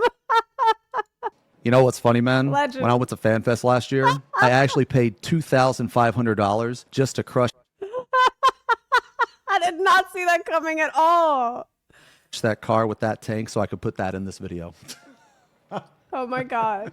That is how confident I knew that I was going to win. Anyway, I sued him for defamation. He did not Made me laugh. respond a single That time. was the much needed laugh in this video. He received all of these court documents, and he did not respond to these court documents a single time. Matter of fact, he thought that these court documents were a joke. Here's another weird thing that he does. He will always assume that people are attacking him or some weird shit when he is the aggressor. That's his mindset. He's the insane aggressor. But yet, when people voice their opinion on him, when people are like, hey, you know, call in a fucking lawyer and threaten to sexually assault her 9-year-old daughter, that's pretty psychotic. He will act like that is the end of the world. Now, we'll get to that, guys. I'm going to play those voicemails for you as well, I don't and know I'll if have I'm the gonna be able to transcript. Basically, make it through he that is a kind of big pussy-ass coward. He's just a little bitch. He can talk all this shit. He's all big and bad online. But when you actually approach him from a legal standpoint, he just rolls over and takes it like the little bitch that he is. Not a single time did he ever respond to any of the court documents. And I know his mom is aware. And the reason why I know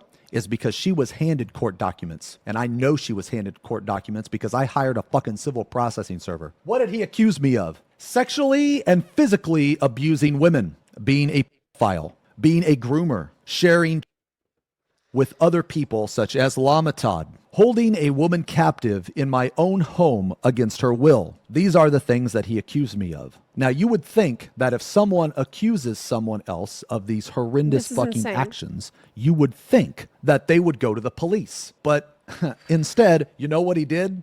Nah, he didn't go to the police. He didn't defend himself in court. He wasn't like, hey, I have all this evidence that shows Xeno's a fucking groomer. No. Instead, he made YouTube videos just regurgitating this horrible information. And on top of that, every single victim that he said that I groomed, he insulted them by calling them meatbags to fuck and human fleshlights. Oh my God. So I'm going to go with the thing that you're full of shit and you're a fucking liar. There is no evidence whatsoever to support any of his claims, and every instance of defamation is not only a lie, but an admission of guilt. Over the span of a year, Lionel or Desolence has uploaded over 115 videos defaming me, lying, spreading malicious, false accusations on YouTube through shorts and full-length videos Wow. and live streams on Twitch. He also Holy shit. He made over 115 videos doing nothing but spreading bullshit like this. Defaming Zeems. He just, like, fixated on you. spread all of these same false accusations across various social media accounts with the intent of damaging my name. I have collected all of this information with And by the way, you know, Lamatad, also a victim here. I'm also really good friends with Lamatad, and I know that this has been an extremely stressful thing for him too. It amounts to over 50 gigabytes of footage and data. I'm going to prove to you and everyone that every time that he called me a groomer, a sexual predator, an abuser, all of those instances, I'm going to prove to you that not only are they not true, obviously, but he himself are those things. His brain does not function properly, Yeah. and he is aware of the horrible actions that he does. He just doesn't want to accept it. So he projects that action onto another person to try to cope with the fact that he's such a vile fucking creature. He projects nonstop. He lies nonstop. That is who he is. And he runs and he hides behind aliases and computer screens. He is a shut-in. This is all he does. He lives terminally online. He is literally the definition of like all of those cliches, right? Like a 30-year-old living with their mom on their computer, typing all that shit. That's literally who he is. And I'm going to prove this to you today, not by my word. You know how I roll. I do not just say something and then expect you to believe me. When I Right. say something, I will have irrefutable evidence to back up my fucking claim. I have never been sexually inappropriate with anyone in my entire life. Everything I have ever done with another person has been legal and consensual. There is no evidence or history of any creepy, awful, or vile behavior. And there never will be because I'm not a fucking psychopath or a criminal like Lionel. He will lie and say that he's not a criminal. He is currently facing criminal charges, which he will be convicted of because I want to know, dude, I want to know how the fuck you're going to say that's not your voice on the voicemails. It's okay. You know what? We'll do a test later today. We'll see if other people can tell that's your voice or not. Yeah, we'll see. Don't worry. I'm going to play them. I am extremely confident extremely confident in who I am. It's good you're gonna play this guy's voice because I guess it's good if people can start to identify that voice, if this is someone that has been in the Final Fantasy XIV community, so that we can maybe, like, if he continues to try to take advantage of people and harass people, we'll know. As a person and my credibility. Lionel will constantly bring up the age gap between me and my younger adult friends, saying that I lied about their ages. This is impossible because I do not reveal the personal information of my friends to people online. You know why I don't? Not because I'm ashamed, but because I'm not creepy, because I'm not a psychopath. I don't give a shit what you think about me. I'm not going to reveal personal information about my fucking friends. This should not even be a discussion. Are you kidding me? If someone revealed personal information about their friends, I would think that person is a fucking lunatic. You cannot trust people. Let me just give out your birth date and social security number to this random guy because he's making bad comments to me. What the fuck? He is trying to twist this narrative that because I have an age gap between me and my younger adult friends, that there's some creepy criminal activity going on there, and an age gap is not indicative of any criminal behavior. I am a streamer. I'm a content creator. I have friends from all ages. I have 19, 20-year-old friends. It's ridiculous that you even feel like you have to justify this because the guy, clearly, he's just insane and he's fixated on you. And I feel bad. I feel bad that Zeems even has to do this. Like, he has to have 40-year-old friends. I have 50-year-old well, look, I have friends. I stream to literally thousands of people every day. I'm not going to be like, whoa. Are you 30? Are you 30? Oh, then get the fuck out of here. You're banned. You're banned. Get out of here. No, I can't talk to you. That's fucking insane, man. Are you kidding me? I can't believe that this person is trying to twist that narrative that just because I'm friends with younger adult men and women. Oh, here's another thing too. He only focuses on the women. He doesn't focus on the men. I play Final Fantasy XIV and Vermintide with young men as well. Like, it's just not women. It's not like I'm just sitting there alone in my room and shit. Oh, messaging. Oh yeah, this part. Yeah, you know what? No, there's nothing like that going on. And he has no evidence to support this. It's okay to have friends that are of different ages. It's fine. You don't have to justify it. He has no evidence to support this claim. No woman or man has ever come forward and been like, you know what, Xeno's been a little creepy lately. That's never fucking happened. Anyway, this is impossible because I do not reveal the personal information of my friends to people online. Also, an age gap is not indicative of any criminal or predatory behavior. I am a streamer and content creator. Of course, I'm going to have friends and viewers of all ages. Just because there's an age gap does not mean I want to stick my dick in everyone. He is simply trying to twist that age gap narrative into something creepy and criminal. Lionel claims I was inappropriate with my friend Amber for making a sexual joke. He claims I was grooming her at one point. The event he referred to, we both laughed and had a good time, and neither party felt like I was inappropriate, or that it was inappropriate. Absolutely nothing inappropriate happened then or at any other point in time between me and Amber. He also constantly claims that my friend Spudsy is underage. She is not underage. I was not friends with her when she was underage. There is no evidence of any inappropriate behavior between her and I the entire time we have known each other. On the contrary, I have both these women's testimonies that were used in the court case under the penalty of perjury in my defense, proving the opposite of what Lionel claims. Any activity that my adult friends and I have engaged in have always and will always be consensual. He is completely fucking delusional. He is a liar. He also thinks that he won the defamation lawsuit and it was thrown out despite being served a legal document saying that he is ordered to pay me thousands and thousands of dollars. Okay, so the guy just doesn't live on planet Earth at all. Like, he has no idea what's going on. He's just completely deranged and he just says bullshit all the time. Like, he thinks that he won the lawsuit and he's just... Like, how do you even deal with somebody like this? Will be shown below. It's important to know, it's very important to know that he doesn't actually care if people are or aren't groomers, abusers, pedophiles, stalkers, or racist against others. He will attack your character, your self-worth, and attack you over and over until you're left demoralized. This is because he has literally nothing in his life. And to actually feel like he has accomplished anything, he needs to bring others down. He has proven himself to be a racist, abuser, stalker, groomer, and sexual predator from all the witness statements in previous court cases and private messages that people have come forward with. I can prove all of this with 100% certainty through court documents, first-hand testimonies, and my own first-hand accounts. He only accuses people of these things because he knows it makes others uncomfortable and will deflect his own horrendous actions and project his own faults onto... So did this guy just started fixating on Xenos because Xenos is a streamer? And he just saw a target and started releasing video after video of over 115 videos, just talking shit and spreading lies to get attention or make himself feel good? Other people. Every accusation he has made about me is an admission of guilt. If anything he It's said horrific. was true, he would have gone to the police It's coming, he explains. or defended his claims in court, but he didn't either because he is a liar and a coward. He does this to hide how much of an awful, vile creature he truly is. So I ask again, Lionel, you have said all these things about me. Why didn't you say anything in court? Why don't you have any evidence? I think I know the answer to that question. That is because you are a fucking vile thing. You are a liar. You're a coward.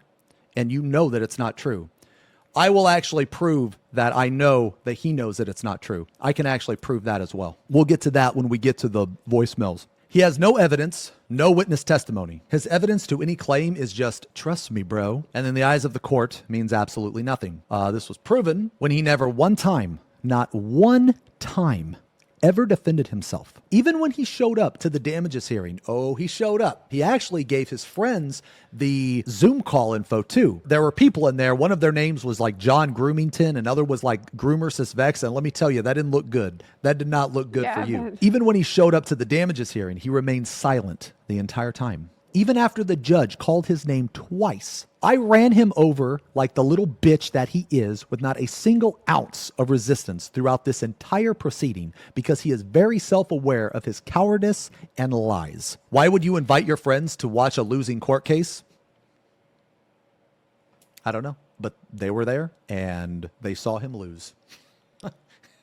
They saw him lose. Lionel is my biggest fan and has logged more Xeno hours than anyone on the planet. He hates me with every fiber of his being, so why didn't he go to the police with all of this information? If I am a groomer, why didn't he come forward with this during any of the proceedings? If he wants to ruin my career, why not put me in jail? Because he can't. You will never ruin me. You will never cancel me. You will never harm me in any way, shape, or form. You can try, but you will never be able to harm me. I'm so glad he doesn't have won anything this. and never will. He is a worthless, finally move on, miserable, vile hopefully. creature, not deserving of the life that he has. This is the backstory in TLDR. Okay, so before we get into this, I want to state that a majority of you do not know who the fuck this idiot is. And that's completely understandable because he is a nobody. The only reason we're talking about him today is because he is holding a grudge from 7 years ago that he was rejected by both my exes. Yeah, that's right. This whole thing comes down to pussy.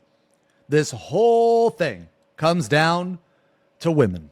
I'll get into it. In the middle of 2017, I met Lionel through my friend Ember. Lionel was obsessed with her and in love with Ember, or what he perceived as love. He still feels this way to this day.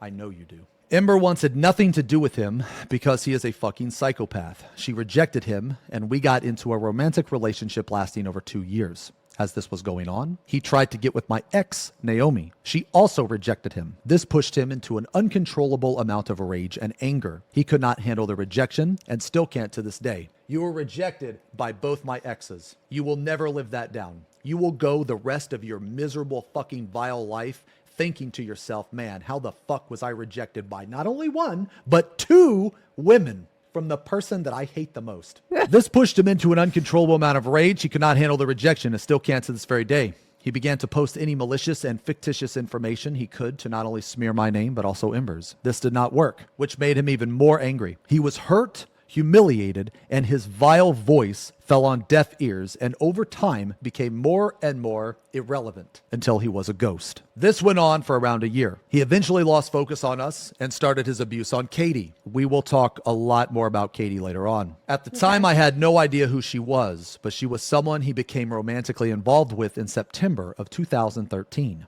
They had known each other since high school. He stalked, harassed, and abused Katie for years. Oh, no. He also groomed her and spread her naked pictures to her family and friends while also posting them on porn sites and Instagram. I will be able to also prove this without a shadow of a doubt later through court documents. She got a restraining order against him. After this, he tried to Good for her. apologize to me. That's right.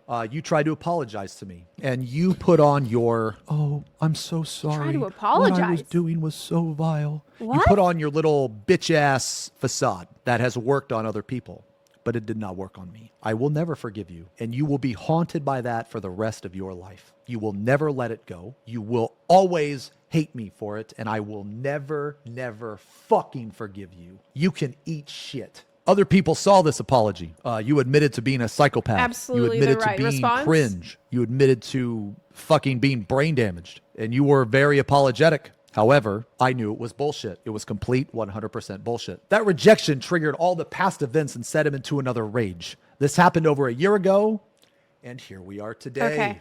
So that's how we got to where we are. Okay, now we've read a bunch, all this shit.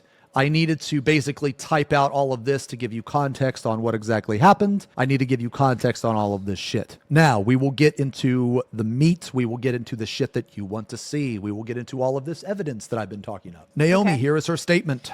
I'll keep this statement short. So this is a guy who just sat and stewed in his own bitterness and self-loathing for years, completely fixated on Xeno and Xenos' life, and eventually just became obsessive and deranged. Well, he was always deranged, and made it his life mission to just try to spread lies about Xeno, to try to get back at him in some way, because the guy he's a no life loser. I don't really care to waste too much of my time talking about this hideous, raggedy turd named Right. Lionel, Okay. also known as his cringy edgelord names, Desolence, Lord Desolence, or Desolence himself. Or for the Final Fantasy XIV folks, Howard Moon, or his current username, Julian Casablancas. This Okay. donkey-faced incel tried to catch me on a rebound after Xeno and I broke up, and I rejected him, thus causing him to snap and relentlessly pester me for years with his unhinged psychotic threats and incoherent ramblings. Oof. I completely forgot Lionel existed, except for a few years until he started sending me death threats via my business email over the last year, completely unprovoked. I do not speak to him. I do not That's speak so about scary. Like him, and I haven't since sending out death threats to the day I people. stopped talking to him. After a year, I stopped talking to him. I asked him to never contact me again for any reason. He decided to go against my wish and send me an apology. Oh, let's see the apology. I'm sorry in advance for messaging you, and I promise this isn't an attempt to reestablish contact. By all means, feel free to block me even before you finished reading. I know you have no desire to speak to me after how horribly I treated you and all the awful shit I said to you. I God, it admit just that makes oh God, it makes my skin even crawl. messaging you to apologize is selfish of me. I wanted to give you a genuine apology for how I acted during the time we spoke to each other. I was going through a lot during It's that hard to time listen to period, and I this. acted like a complete piece of shit towards you and said a bunch of awful shit because I hated myself. I'm not attempting to absolve my wrongdoings by mentioning my hardships. A well-adjusted human would never act how I did back then. A well-adjusted human. No, how about just an adjusted human? Just a normal human. You made a fucking error there. A normal human would never act how I did back then. But the fact of the matter is that I'm not in that camp, and I had and still have a metric fuck ton of inner trauma I need to resolve before I can be. It's fucking hard admitting when you're the problem, but I can't pretend that I wasn't. My way was not the way to be. I get extremely jealous over virtually nothing and convince myself that people are looking to abandon me because of a deeply rooted lack of self-confidence and lash out as a result. It doesn't matter how Bro, much you need reassurance therapy. I'm given.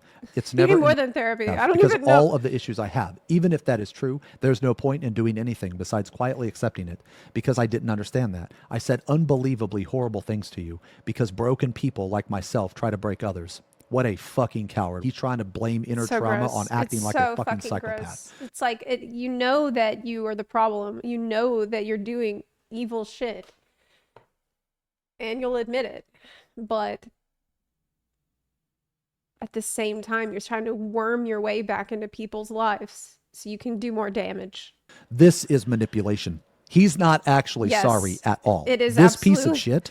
That's why I had a feeling like this video might be very difficult for me to watch. I think we haven't even gotten to the hard, very, very rough parts yet, even though it's been pretty rough already, because I have, unfortunately, a lot of personal experience with manipulative people that are narcissists and abusers. And I can read it from the first fucking paragraph, from the first couple of sentences, and it just like, just leaves a really sour taste in my mouth. Is trying to manipulate Naomi into forgiving him. I'm sorry for behaving like a psychopath. I'm sorry for behaving like a psychopath. The last thing I'd like to impart to you is that nothing I said about you was true. The last thing I'd like to impart to you is that nothing I said about you was true. It's like he types these out and forgets that he did. I know you went through some shit, right? It's like he types these out and forgets he did. Before you met me. And I know that things like that start to eat away at someone and make them feel disdainful towards the world. Not every human as shitty as I was. I mean, I would argue that you are human. I don't look at you as a human. I look at you as a vile creature, unworthy of the life that you fucking have. That's what I look at you. That's how I view you. I remember you being a little rough around the edges because of all the shit you went through, but you were also funny as fuck and really, overall, really fun to hang out with. Don't let shitty experiences mold you. Anyway, you're free to leak this to whoever and block me. Yo, thanks for giving permission on that. The way I treated you was genuinely among the worst shit I've ever done in my life, and I've wanted to apologize to you for a while, so I'm doing it now. I hope you live a long and happy life. Only for him to continue his room temperature IQ hate crusade a few years later, sending me horrible messages and emails. I would like everyone to remember this because the next thing I'm going to show you is going to completely prove that everything he said in here was bullshit when it comes to anything apologetic. Becoming obsessed with girls Anybody who has met an abuser already knows that that's complete that bullshit. rejects him seems to be his common theme, since I'm clearly not the only girl he's attempted to torment over the last few years. He spends every waking moment of his life being completely obsessed with me and several other content creators, spewing his heinous word diarrhea on his silly little YouTube in a desperate attempt to be recognized. Lionel is like a Gross. budget version of Keemstar. This is why we have to talk about this guy, man. We gotta spread the word that we have this fucking crazy person. And Andrew Tate, but for Final Fantasy XIV. The only difference is they actually have success on YouTube, making the same incel echo chamber content, and he doesn't. To be honest, his poor mother should have checked him into the Grippy Sock Hotel years ago to go get some help for forever meds. Before I show these emails, I'd like to warn anyone that might be sensitive to reading threats of death and sexual violence. Linked here. Yeah, I'm worried about that. Anyone that is sensitive to that, get the fuck out now. From Desolence. I'll see how much I can handle. This Imgur is I'm not going to click on this, obviously. This Imgur isn't too bad. It's just like a picture of a woman with like maggots in her mouth or some shit. It's not like against TOS or anything, but it's nothing relevant. Anyway, that's his mom and your cat. Your cat is dead. Your cat is fucking dead, and you're a middle-aged retarded woman recording joys in your fucking father's house. Okay, you stupid B-word. What a worthless... Okay, so you guys get the point. Okay, so you guys can get the point here. This is the other one. Those are linked there. Lionel also loves bringing up my friend's dead parent and seems to love bringing up dead people and mocking them in general. In addition to all the threats sent to my email, he also found my home address and doxed me when I was live, telling my viewers where I live in hopes one of them would be more unhinged than he is and come to my house to harm me. My full name was leaked from my old donation PayPal link, and he found my address via full name search is my guess. A huge mistake on my part, but I was still fairly new to streaming and didn't know the ins and outs of setting up a proper dono link. Oh my Since God. then, I've been gathering evidence against him and working with police to build a case to protect myself. And since he's a total fucking brainlet, it's been pretty easy to gather evidence against him because of the near constant emails he sends me. He also posts awful Twitter comments on my page under his hundreds of dummy accounts he's made. Having no job or life has afforded him all the time in the world to harass people.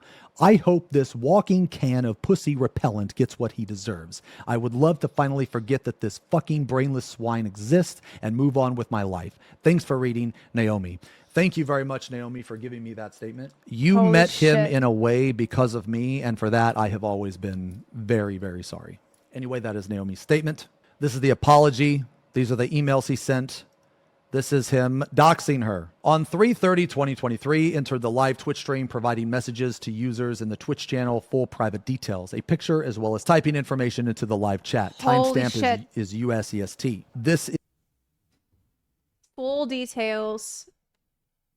is him And a on picture. Twitch. Later in this video, I will go into more of his accounts. One of his accounts is fucking hilarious because it is literally called human_sadness. How is That this is guy one not of in his prison? accounts. How Exactly. appropriate. That account is banned. Let's see. So obviously this is her full address. It's been redacted. He will later in the video say that he does not promote his YouTube channel, which is a complete fucking lie because as you can see, he's promoting his YouTube channel. Just check 4chan. He's been going apeshit on 4chan because for some reason, dude, imagine this. Imagine needing credit. Like, okay, imagine wanting to be justified on 4chan. That is how fucking pitiful this guy is. And the people on 4chan, there's even people on 4chan that are like, holy fuck, you're crazy. Shut the fuck up, dude. Like, not even 4chan wants you. No one wants you. Attached YouTube link sent in messages. Video was made private at some point as of 6/7/2023. It has been made public again. Video was once again made private sometime before 6:30. Attached image link sent in messages, This is which is horrifying. this. Obviously, This this is has been redacted. Lionel's Twitch account is Desolence himself, was suspended or banned site-wide on twitch.tv later.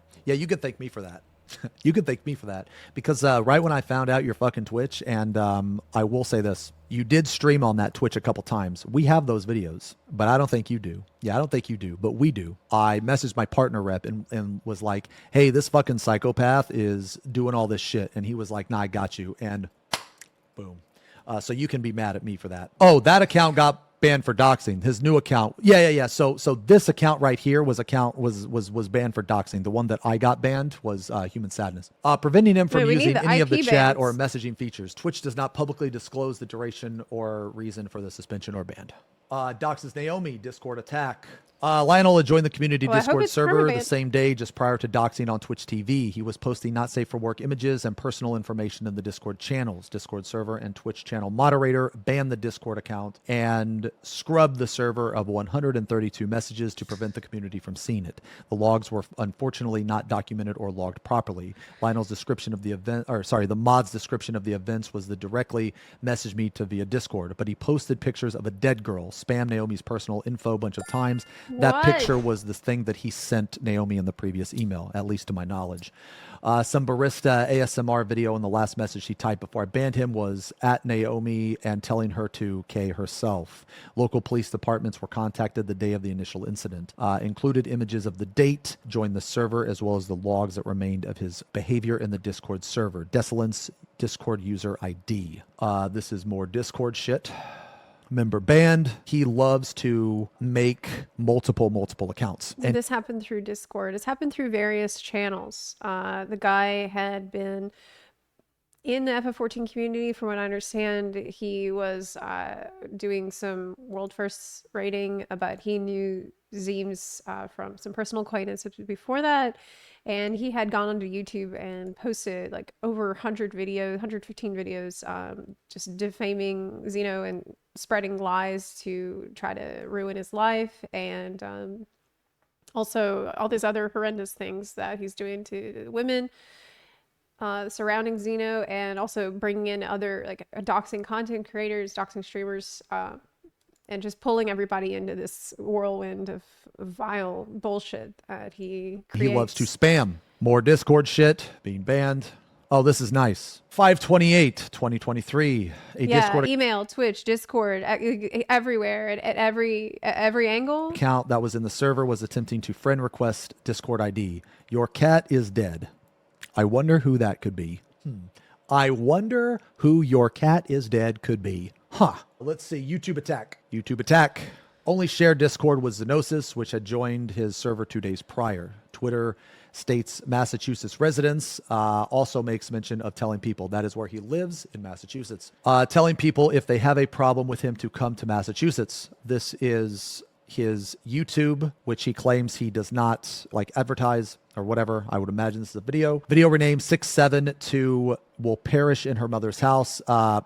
I'm sorry, Layla, if you're watching. I have no idea why your fucking FF Logs is on here. He is a psychopath. I have no idea why you were even on here. But if anybody is wondering, Layla has absolutely fucking nothing to do with any of this. He is just a crazy motherfucker and happens to have his FF Logs page up, which I have no idea why. Anyway, this YouTube channel right here was banned. He remade one, and I'll get into this later, but it was actually fucking hilarious because when he first remade it, he started to use a voice changer so that people wouldn't know that it was him. And let me tell you this, his voice changer was so fucking bad, it didn't sound any different. Like, no different whatsoever. This fucking idiot tried to use a voice changer so that people can recognize him. And this same guy that used a voice changer on a YouTube video did not use a voice changer when he sent my lawyer death threats over the phone. What in the fuck is wrong with your fucking brain? You idiot. Like, I can't make this shit up, guys. I'm going to show you all this. Okay, here's another YouTube attack. Let's see. Video uploaded 5/13. Timestamp to 1 hour, 27 minutes, 2 minutes and 30 seconds, focusing on personal life. Remember how I told you about the weirdo wall? This is one of them. He has multiple. So his videos, 99.9% of his videos consist of this type of wall, and he just talks over it. That's all he does. That's his big evidence, is he thinks that by making this like weird collage of things, that is like irrefutable proof. Anyway, Naomi Zero is yet another permanent NEET that will likely die in her father's house, much to her parents' disappointment. Has to listen to his autistic daughter flail around in her room pretending to swim on VR chat with people who she's going to be masturbating with later on that night, which is really fucking hilarious because he himself is a NEET, and my inside sources tell me that you smell like a person that sits in their room and just jacks off all day. Now, I'm not going to reveal the source of that information, but I'm going to choose to believe that information because the source who I heard that from met you in real life multiple times. But anyway, that's later. I just wanted to slip that cheap shot in there because he knows it's true. This is all of his content, guys, so you're going to have to forgive me if I skip over a lot of this. Your parents hate you and Keegan's mom is dead, blah, blah, blah. Okay, yeah, we get it. Okay. That is a majority of his content, so as we progress throughout this video, I'm going to be skipping more and more of the same regurgitated information over and over again. Let's see. Can't, you dumb bitch sitting there wishing for Ember's death because you're mad at a streamer who got told that your pussy wet, threw away, you got another. Okay, so as you can see here, guys, like him, if I don't coo at him, that's what you used to say. Remember that? I know you remember that. Now, keep in mind, what was that you said? The last thing I'd like to impart to you is that nothing I said about you was true. Okay, so this is an alt account that he has. I'm not going to read all of this shit. Obviously, this is him. You look like trash, you chinless, thin-lipped dog of a human. I hope Keegan's mother. Okay, so I'm just going to scroll through this. If you want to take a look at all this garbage, you can. That's fine. I have already seen all this. I don't care to see all this. This is just fucking more vomit and everything. I am going to link it in case anyone is curious. It is also in the Google Doc. How can a grown-ass man be so chronically online? Yo, we're just getting started. This is the first person. We still have all this shit, guys. We still got all this shit. Okay, so that is Naomi. Thank you, Naomi, for not only helping me with this, but also providing context to this person's vile fucking behavior. Okay, so next, Lamatad. Sorry, I should have said this at the start. Naomi is a streamer. I'll ask later if she wants me to link any of that or anything like that. Lamatad is also a streamer. He hates 14 streamers and content creators. He is jealous of their success. He hates that he is not recognized in the same light as they are, so he will continue to attack them. So this is Todd. Twitter attacks. Last night I suffered a stroke. So that is one of the reasons why. So Lamatad is a very good friend of mine, And I know that this is a situation that has been causing a lot of distress for Todd and Zeems and everybody else who's been unfortunately targeted by this person. And I was a little bit hesitant to even look at this video because it is very dark. But after considering it and talking to Llama Todd about it, I did think that it was necessary to do this today because this is a dangerous person that does dox people and targets people, streamers in the community and other people in the FF14 community. And I think it's important for us to be aware and be on the lookout for this person so you can avoid at all costs, and we can kind of look out for each other here. And I know that Todd is extremely thrilled that the lawsuit has been won and they can finally come forward with all this evidence. But this is just something that, like, as a community, I feel like it's important for us to be aware of. Sorry, I should have said this at the start. Naomi is a streamer. I'll ask later if she wants me to link any of that or anything like that. Llama Todd is also a streamer. He hates 14 streamers and content creators. He is jealous of their success. He hates that he is not recognized in the same light as they are, so he will continue to attack them. So this is Todd. Twitter attacks. Last night I suffered a stroke. I couldn't speak and my right side was paralyzed. This lasted about 2 hours. Right now I'm in the hospital undergoing tests, but I feel fine. Just a bit shaken up. This was pretty scary and unexpected. He even commented here on Todd's tweet about having a stroke. Thank you for all the support. I'm so sorry, Todd. I can't imagine how terrifying that must have been. Take care of yourself and feel better soon. He won't live to see 60. So as you can see, this is beyond vile and ridiculously fucked up. This is another one. This is back when that makes me so fucking mad. Whole Sleepy Raijin shit was going on. Llama Todd will not see the age of 60. Kyo is a fat perma-neat in his mid-40s who hasn't worked in close to 2 decades. Ara Hoshizora is attracted to trans women. Okay, so apparently he hates trans people. This is Discord DM Imgur. Okay, so look, guys, I'm going to be real. Okay, this is a lot of shit here to read. Okay, this is a lot of fucking garbage to read. Okay? I'm going to link this. I am not going to read all of this crap. I will read a couple of it. You know, Todd, you truly are an autistic. I don't know what racial slur that is, but it's something. The fact that you mock me on stream with your entire static, have the audacity to run to my channel to leave some holier than thou comment, daring to critique me for responding and kind to your fat fuck friend who'd made several comments about me, and then file a fraudulent complaint on an inoffensive video because you're an autistic cocksucking, okay? That makes mountains out of molehills.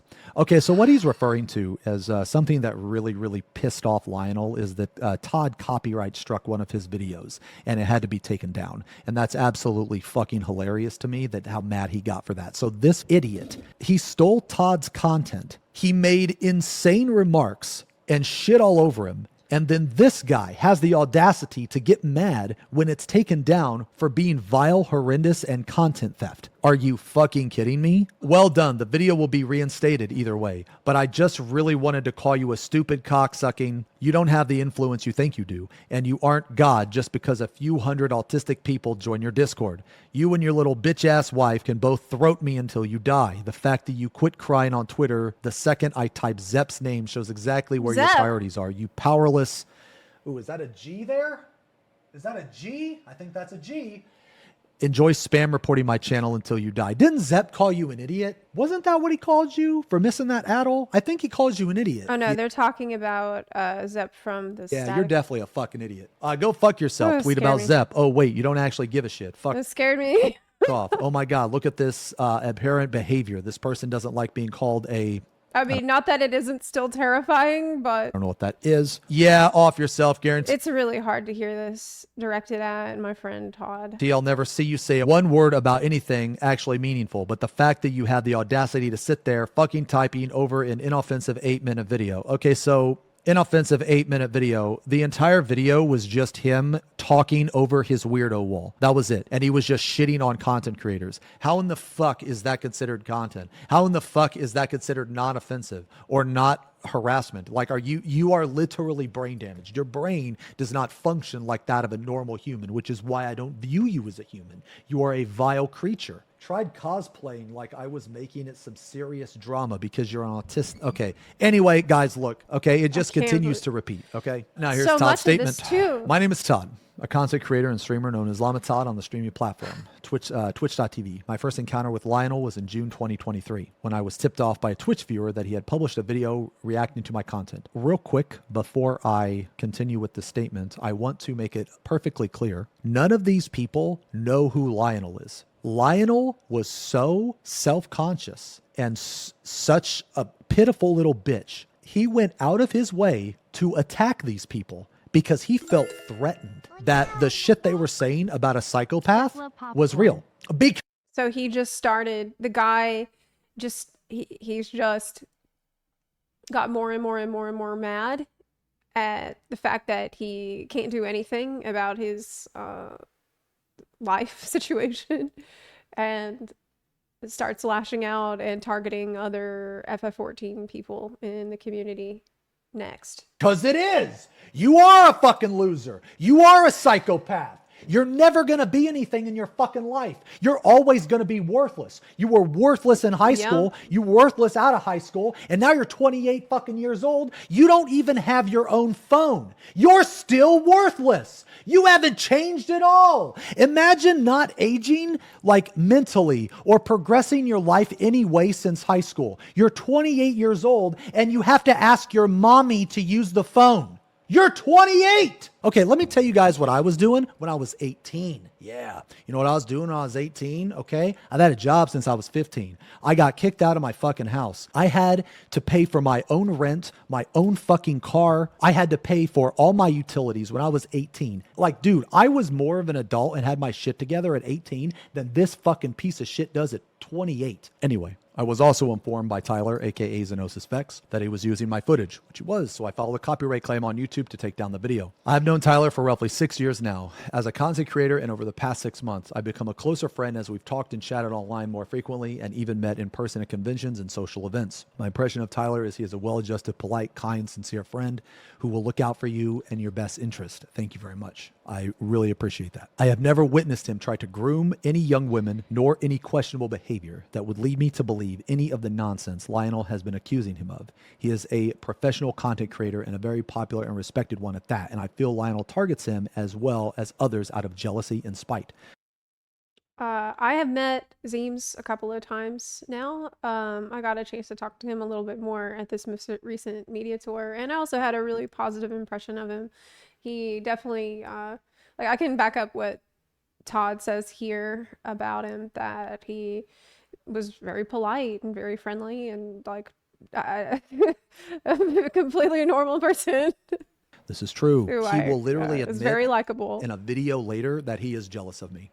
He is jealous of my success. He is jealous of my bald head. He is jealous. A cool guy. I mean, literally everything in my life he is jealous of. And that's why he hates me so much. That's why he hates me with He's actually really sweet in person. every fiber of his fucking being, because he wants what I have, and you're never going to have it because you're a fucking psychopath. Go get a job and give me my fucking money. Look at the website up here. Where's my fucking money.com? Give me my fucking money, you little fucking bitch. I later found out that Lionel has been posting rude and offensive comments on my YouTube channels of my friends, and I felt at the time to reach out to him by leaving my own comment. This has been my only communication from my end to Lionel and his response. Hey man, I don't care about making content or reacting to stuff. We all laughed at this, but you're making it personal by attacking members of my raid team when you leave disparaging comments on their channels and petty insults in the title of your video. Show some class and remove it, and conduct yourself a little better. You will soon understand. Neck me, my boy. Your fat friend made several disparaging remarks towards me. You and the 12 people who hit like on the stupid comment can slobber on my knob. Okay, so this is how insecure Lionel is. I mean, obviously he's watching now, and obviously he's going to see the things that I'm going to prove and say about him. Do something, bitch. Do something. Yeah, do something. If any of you like my content he will actually find out who liked it and he will go after you for liking it. That is how insecure and pitiful of a little bitch he is. The months that follow this encounter have only escalated into unhinged, racist, bigoted, violent sexual harassment in the form of additional published YouTube videos targeting myself, my wife, and my friends, including Tyler. I also received a direct message on social platform Discord from Lionel, aka Desolence. Okay, so these are the things that I showed earlier. You can look at Todd's statement. It's in the Google Doc. The comment was so crazy to me, I didn't bother replying. I thought this individual needed professional help. You feel like he's beyond help? He's beyond help. That's Nothing can help him. I feel like Nothing. too, dude. Things only got worse, and I've said nothing towards Lionel.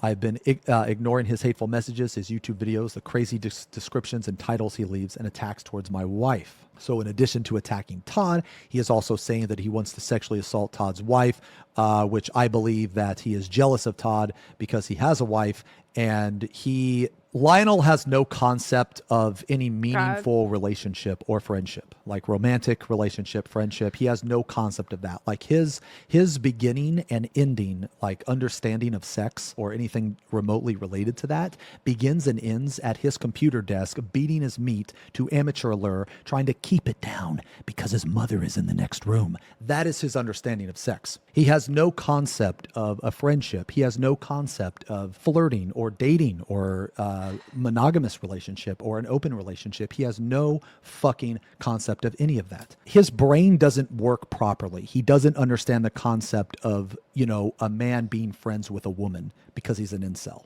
I feel he was so desperate to get a reaction that he would go as far as accusing me and Tyler of trading on our phones in one of his videos. So I'll actually tell you what we were doing on our phone. We were 100% not trading. What we were doing was comparing file saves to Final Fantasy Tactics. That is what we were doing. He has wished death upon and said he'd take care of my wife and feed her dog food after I die. Told me to kill myself multiple times, accused me and Tyler of being pedos or groomers countless times. And not only that, has made light of the fact that I suffered a stroke back in December 2022.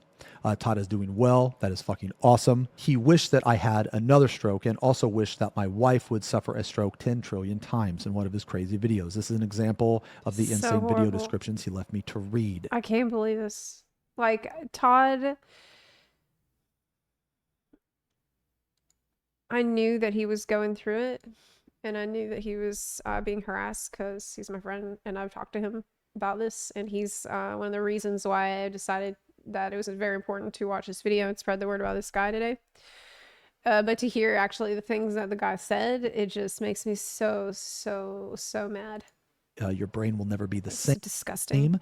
You will be gone within 20 years, guaranteed. You're not living to see 60. Are you delusional? How does that feel?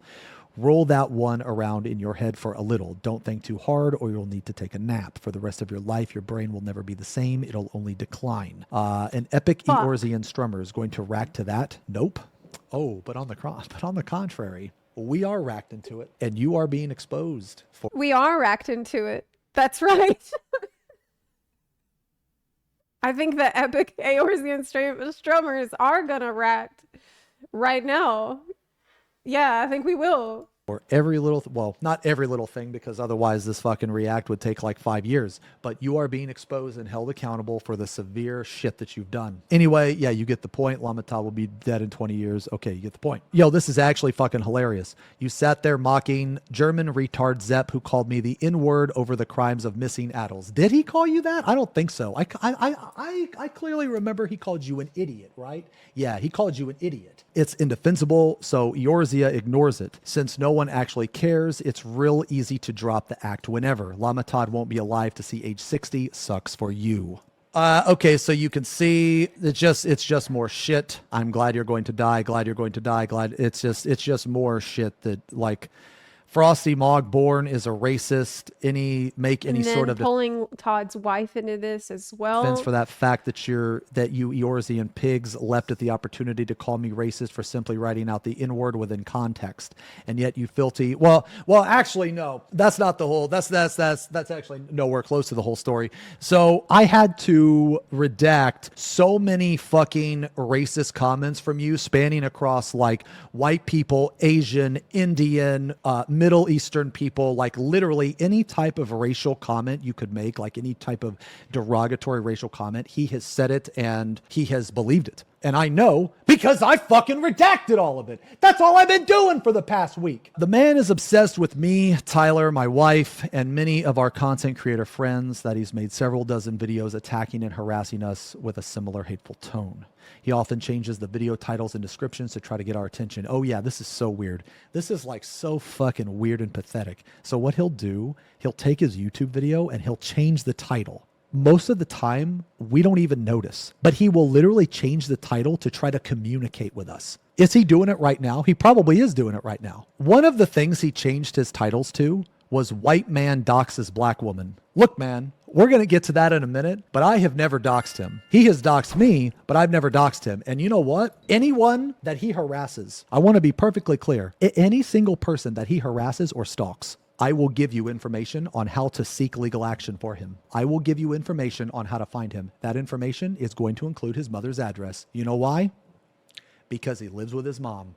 It's not my intention to involve your mother. You involved your mother when you have no job. You use her phone. She is your life support. I am going to help the victims. If you didn't want that information out there, maybe you shouldn't be a fucking worthless loser and live with your fucking mom. Maybe you should have thought about that. That is the only address that you have. It's actually kind of funny because when he was being served court documents, after about the fourth court document that he got served, the PI that I had investigate him said that he recently changed his address to a PO box. So he actually tried to get out of having court documents served there, but it didn't work.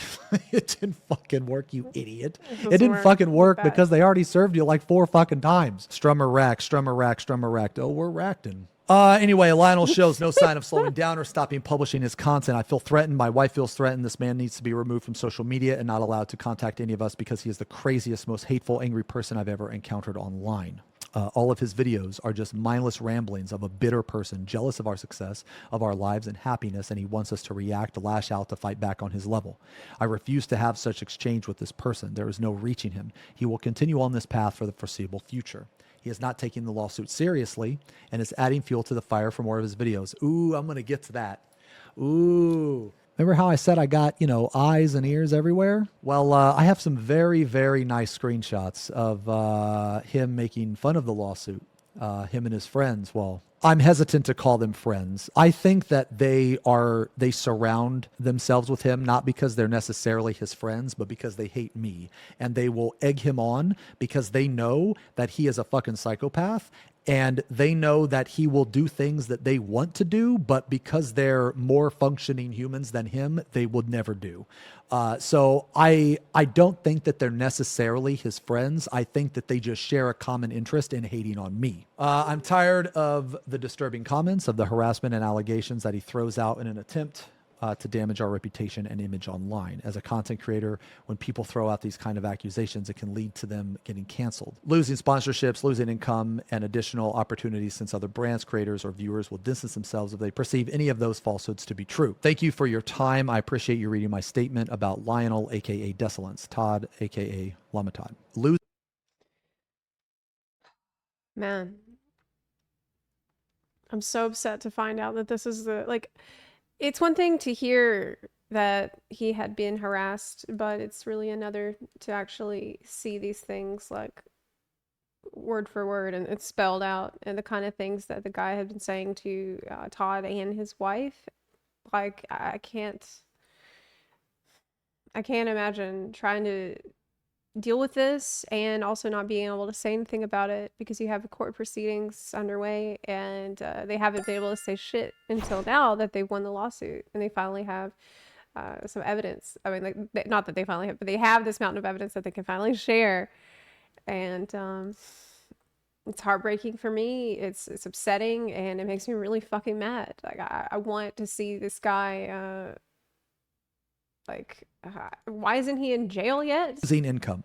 I want to talk about this for a second.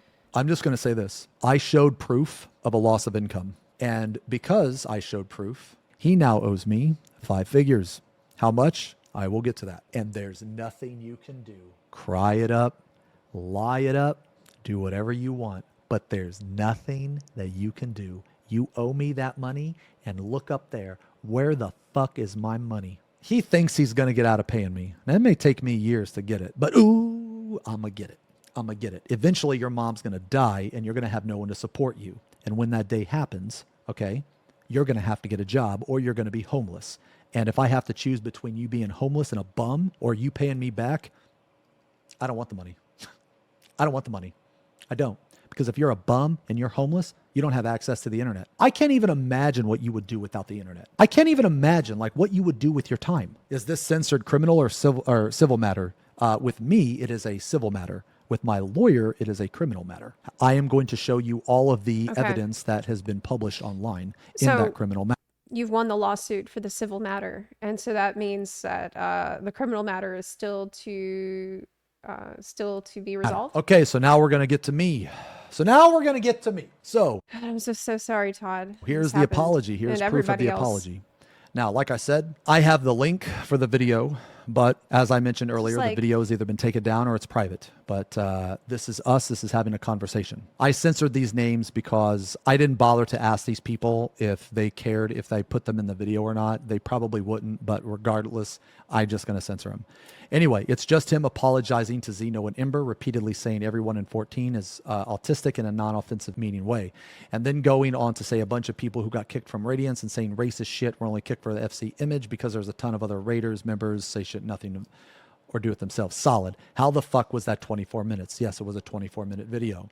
It was a lot of droning. Now, some of you in chat, I know Balana's here. There are other people that saw this video that can attest to this, that this video does exist. This is the link to that video, but obviously it's going to be set to private or unavailable. I don't know if it is actually still in existence, but at the time when he made this video, I did not think, I had no idea of the depths. So Goka's here as well. He saw it. A lot of people saw it. He did apologize to me. We saw the apology, and the apology was very similar to the apology he gave Naomi. It was meaningless, meant nothing. However, it did feel really good to hear you say you were sorry to me, and I just shit all over it. I said, fuck you. I'm never going to forgive you. I'll never forgive you what you did to her. Eat my shit. Fuck off. That's what I'm really glad that Zeems is the way that he is. You know, this, as horrible as this entire situation is, I'm really grateful for Zeems to be the one who will not stand for it at all. Like, will not give any quarter, that will not accept any apology from this piece of shit, and will make sure that he is prosecuted to the fullest extent of the law. I love to see it. Anyway, these are the videos. Fuck this guy. All right, guys, here we go. It's tanking. You guys want to see how many videos he's made? Holy shit. But he's not obsessed, bro. He's not obsessed. He's not mad, by the way. Remember that. It's very important to remember that he's not mad, okay? This isn't all of them. There's even more. Countless video after video. There's even more. Video about Oh, wait, but no, that's not it. Oh, There's even more. so Over fucking 115 videos made about me. Okay, now let me rephrase. All of these videos are either about me or mention me in some way. Okay, it's very important because in every single one of these videos, if he mentions me, then it involves me. You think that this is beyond crazy at this point? You're not going to believe this. This is just the tip of the iceberg. The shit I'm going to show you is going to blow your fucking mind. Okay. So apparently there's a part 2, which people tell me is more, like even more disturbing than part 1. I will give you all the link to it. You said people say part 2 is rough, and that people encourage me to not watch part 2. I think that's probably wise because I'm a person that I'm pretty sensitive to discussions of assault on women and like narcissistic and abusive behavior because I have a personal history with that. So it's just too, I think it's going to be a bit too much for me personally. But today I accomplished something important here with bringing attention to this, because this guy is a total piece of shit who is in our community, has been in the FF14 community, has targeted streamers, has doxed people, has abused women, has just done it all. And the more people that know about this guy, the better off we're all going to be, so we can all look out for each other and be aware, be alert.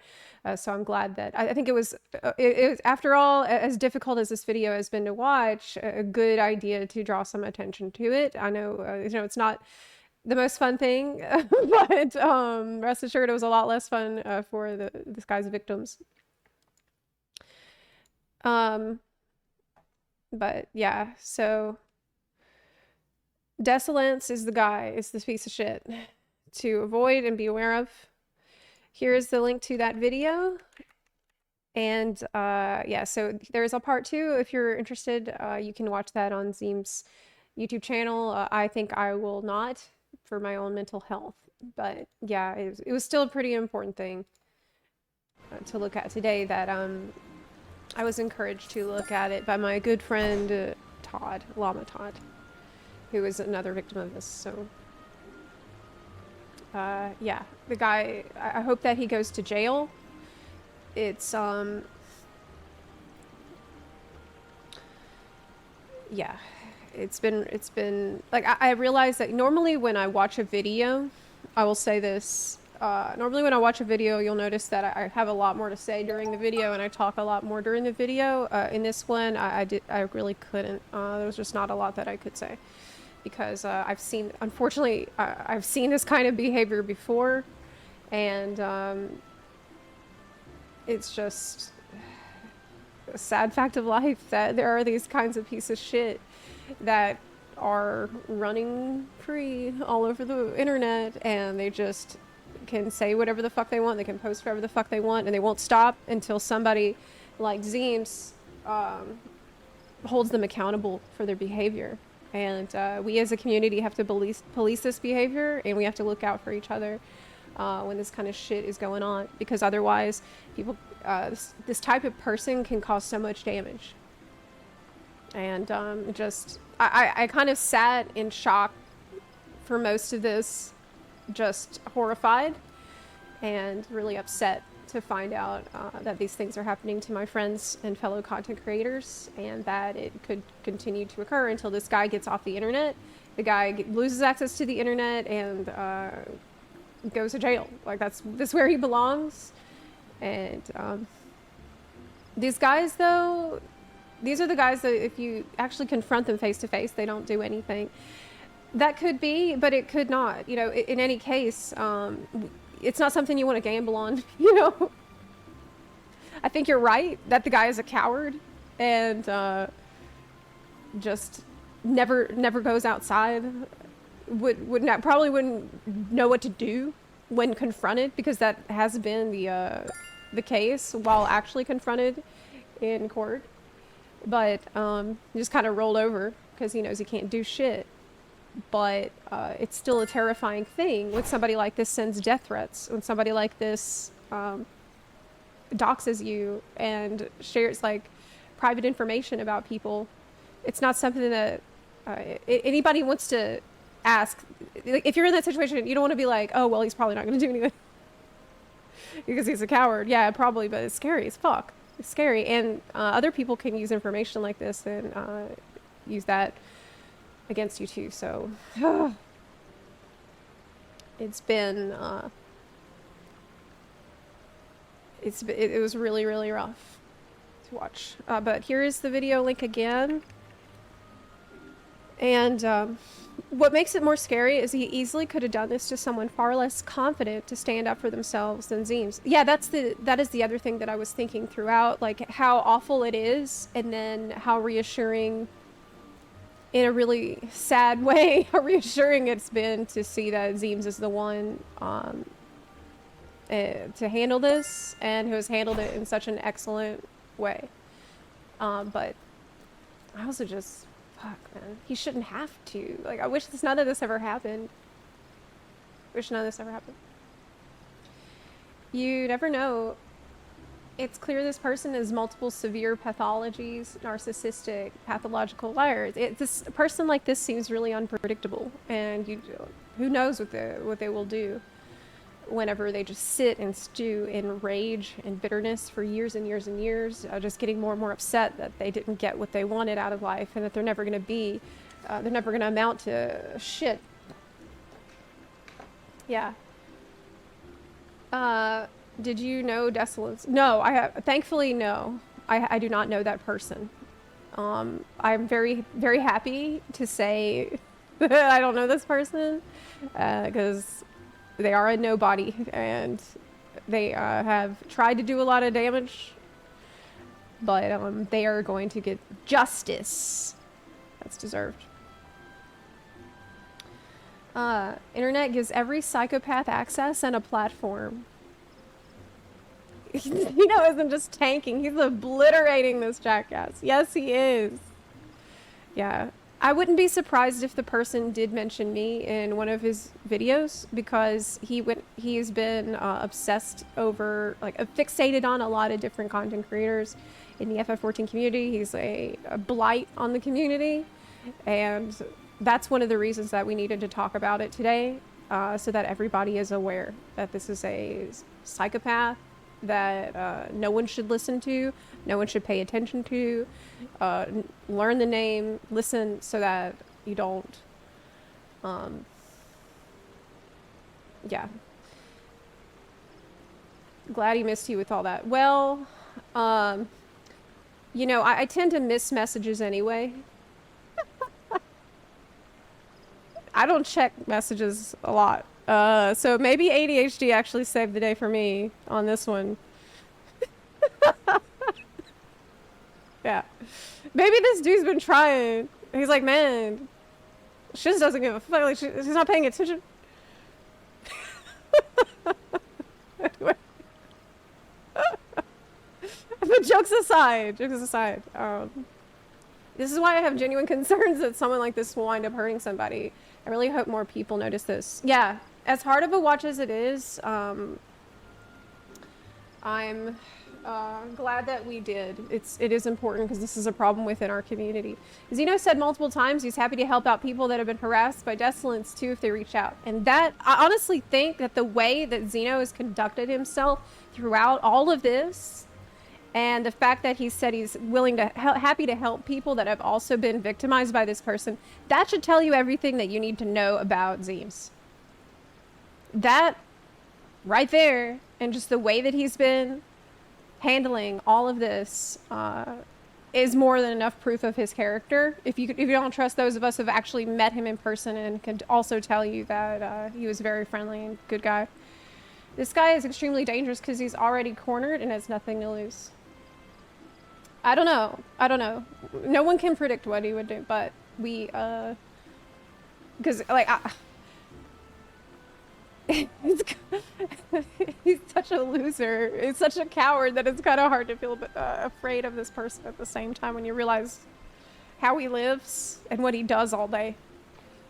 I'm not exactly that intimidated. How do you grapple with this type of personality if you don't have a Xeno in your orbit, right? I can tell you that I have dealt with this kind of personality in the past. I wish I hadn't, but I have. And it would have been nice to have had the attitude. I wish I could have had the attitude Xenos has back then when I dealt with it. But I think now I would. Maybe it's just something that comes with age. I can't help the situation, but say that the guy had been doing crazy shit to my circle too. Oh, really? Well, you might want to forward that information to Zeems, because Xenos is the one that is collecting all of that, the evidence. So I don't have any of that stuff. Yeah. So you would want to forward that over to him, not me. It does. Yeah. I think at a certain point you stop making excuses for people, and this guy, he's done enough and he's said enough and he's spewed enough vile shit that I don't even want to be like, oh, he needs professional help. And you could see that in the video when someone did suggest that, which is clearly true, even that feels like too kind of a sentiment for somebody like this.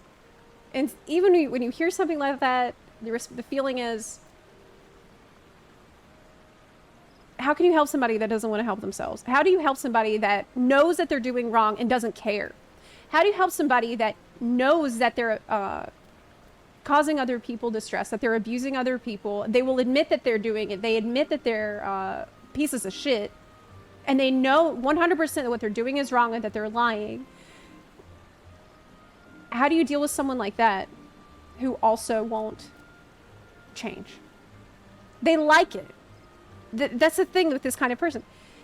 They know that what they do is wrong, and they like doing it. They like being a piece of shit. You can't help someone like this. They don't feel sorry. They don't care. So that's why someone like that is beyond help. It's as close to evil as you can actually get. Yes.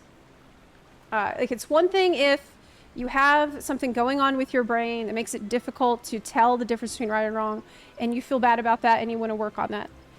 That's different than, like, admitting openly multiple times, I know this was wrong. I shouldn't have done this. I shouldn't have treated you this way. You admit it just so you can do it again. I hate these kinds of people. That's just straight up evil. That's straight up evil. And stupid. This one. Yeah.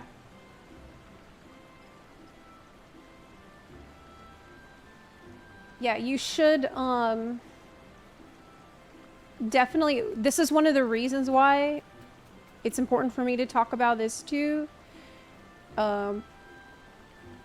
Because we want to draw attention to it, and the fact that we have this mountain of evidence. The guy has, Xenosys has won his lawsuit, so you don't have to take anything he says for granted. Like, he has all the evidence there, and you can watch these videos, which I've linked to.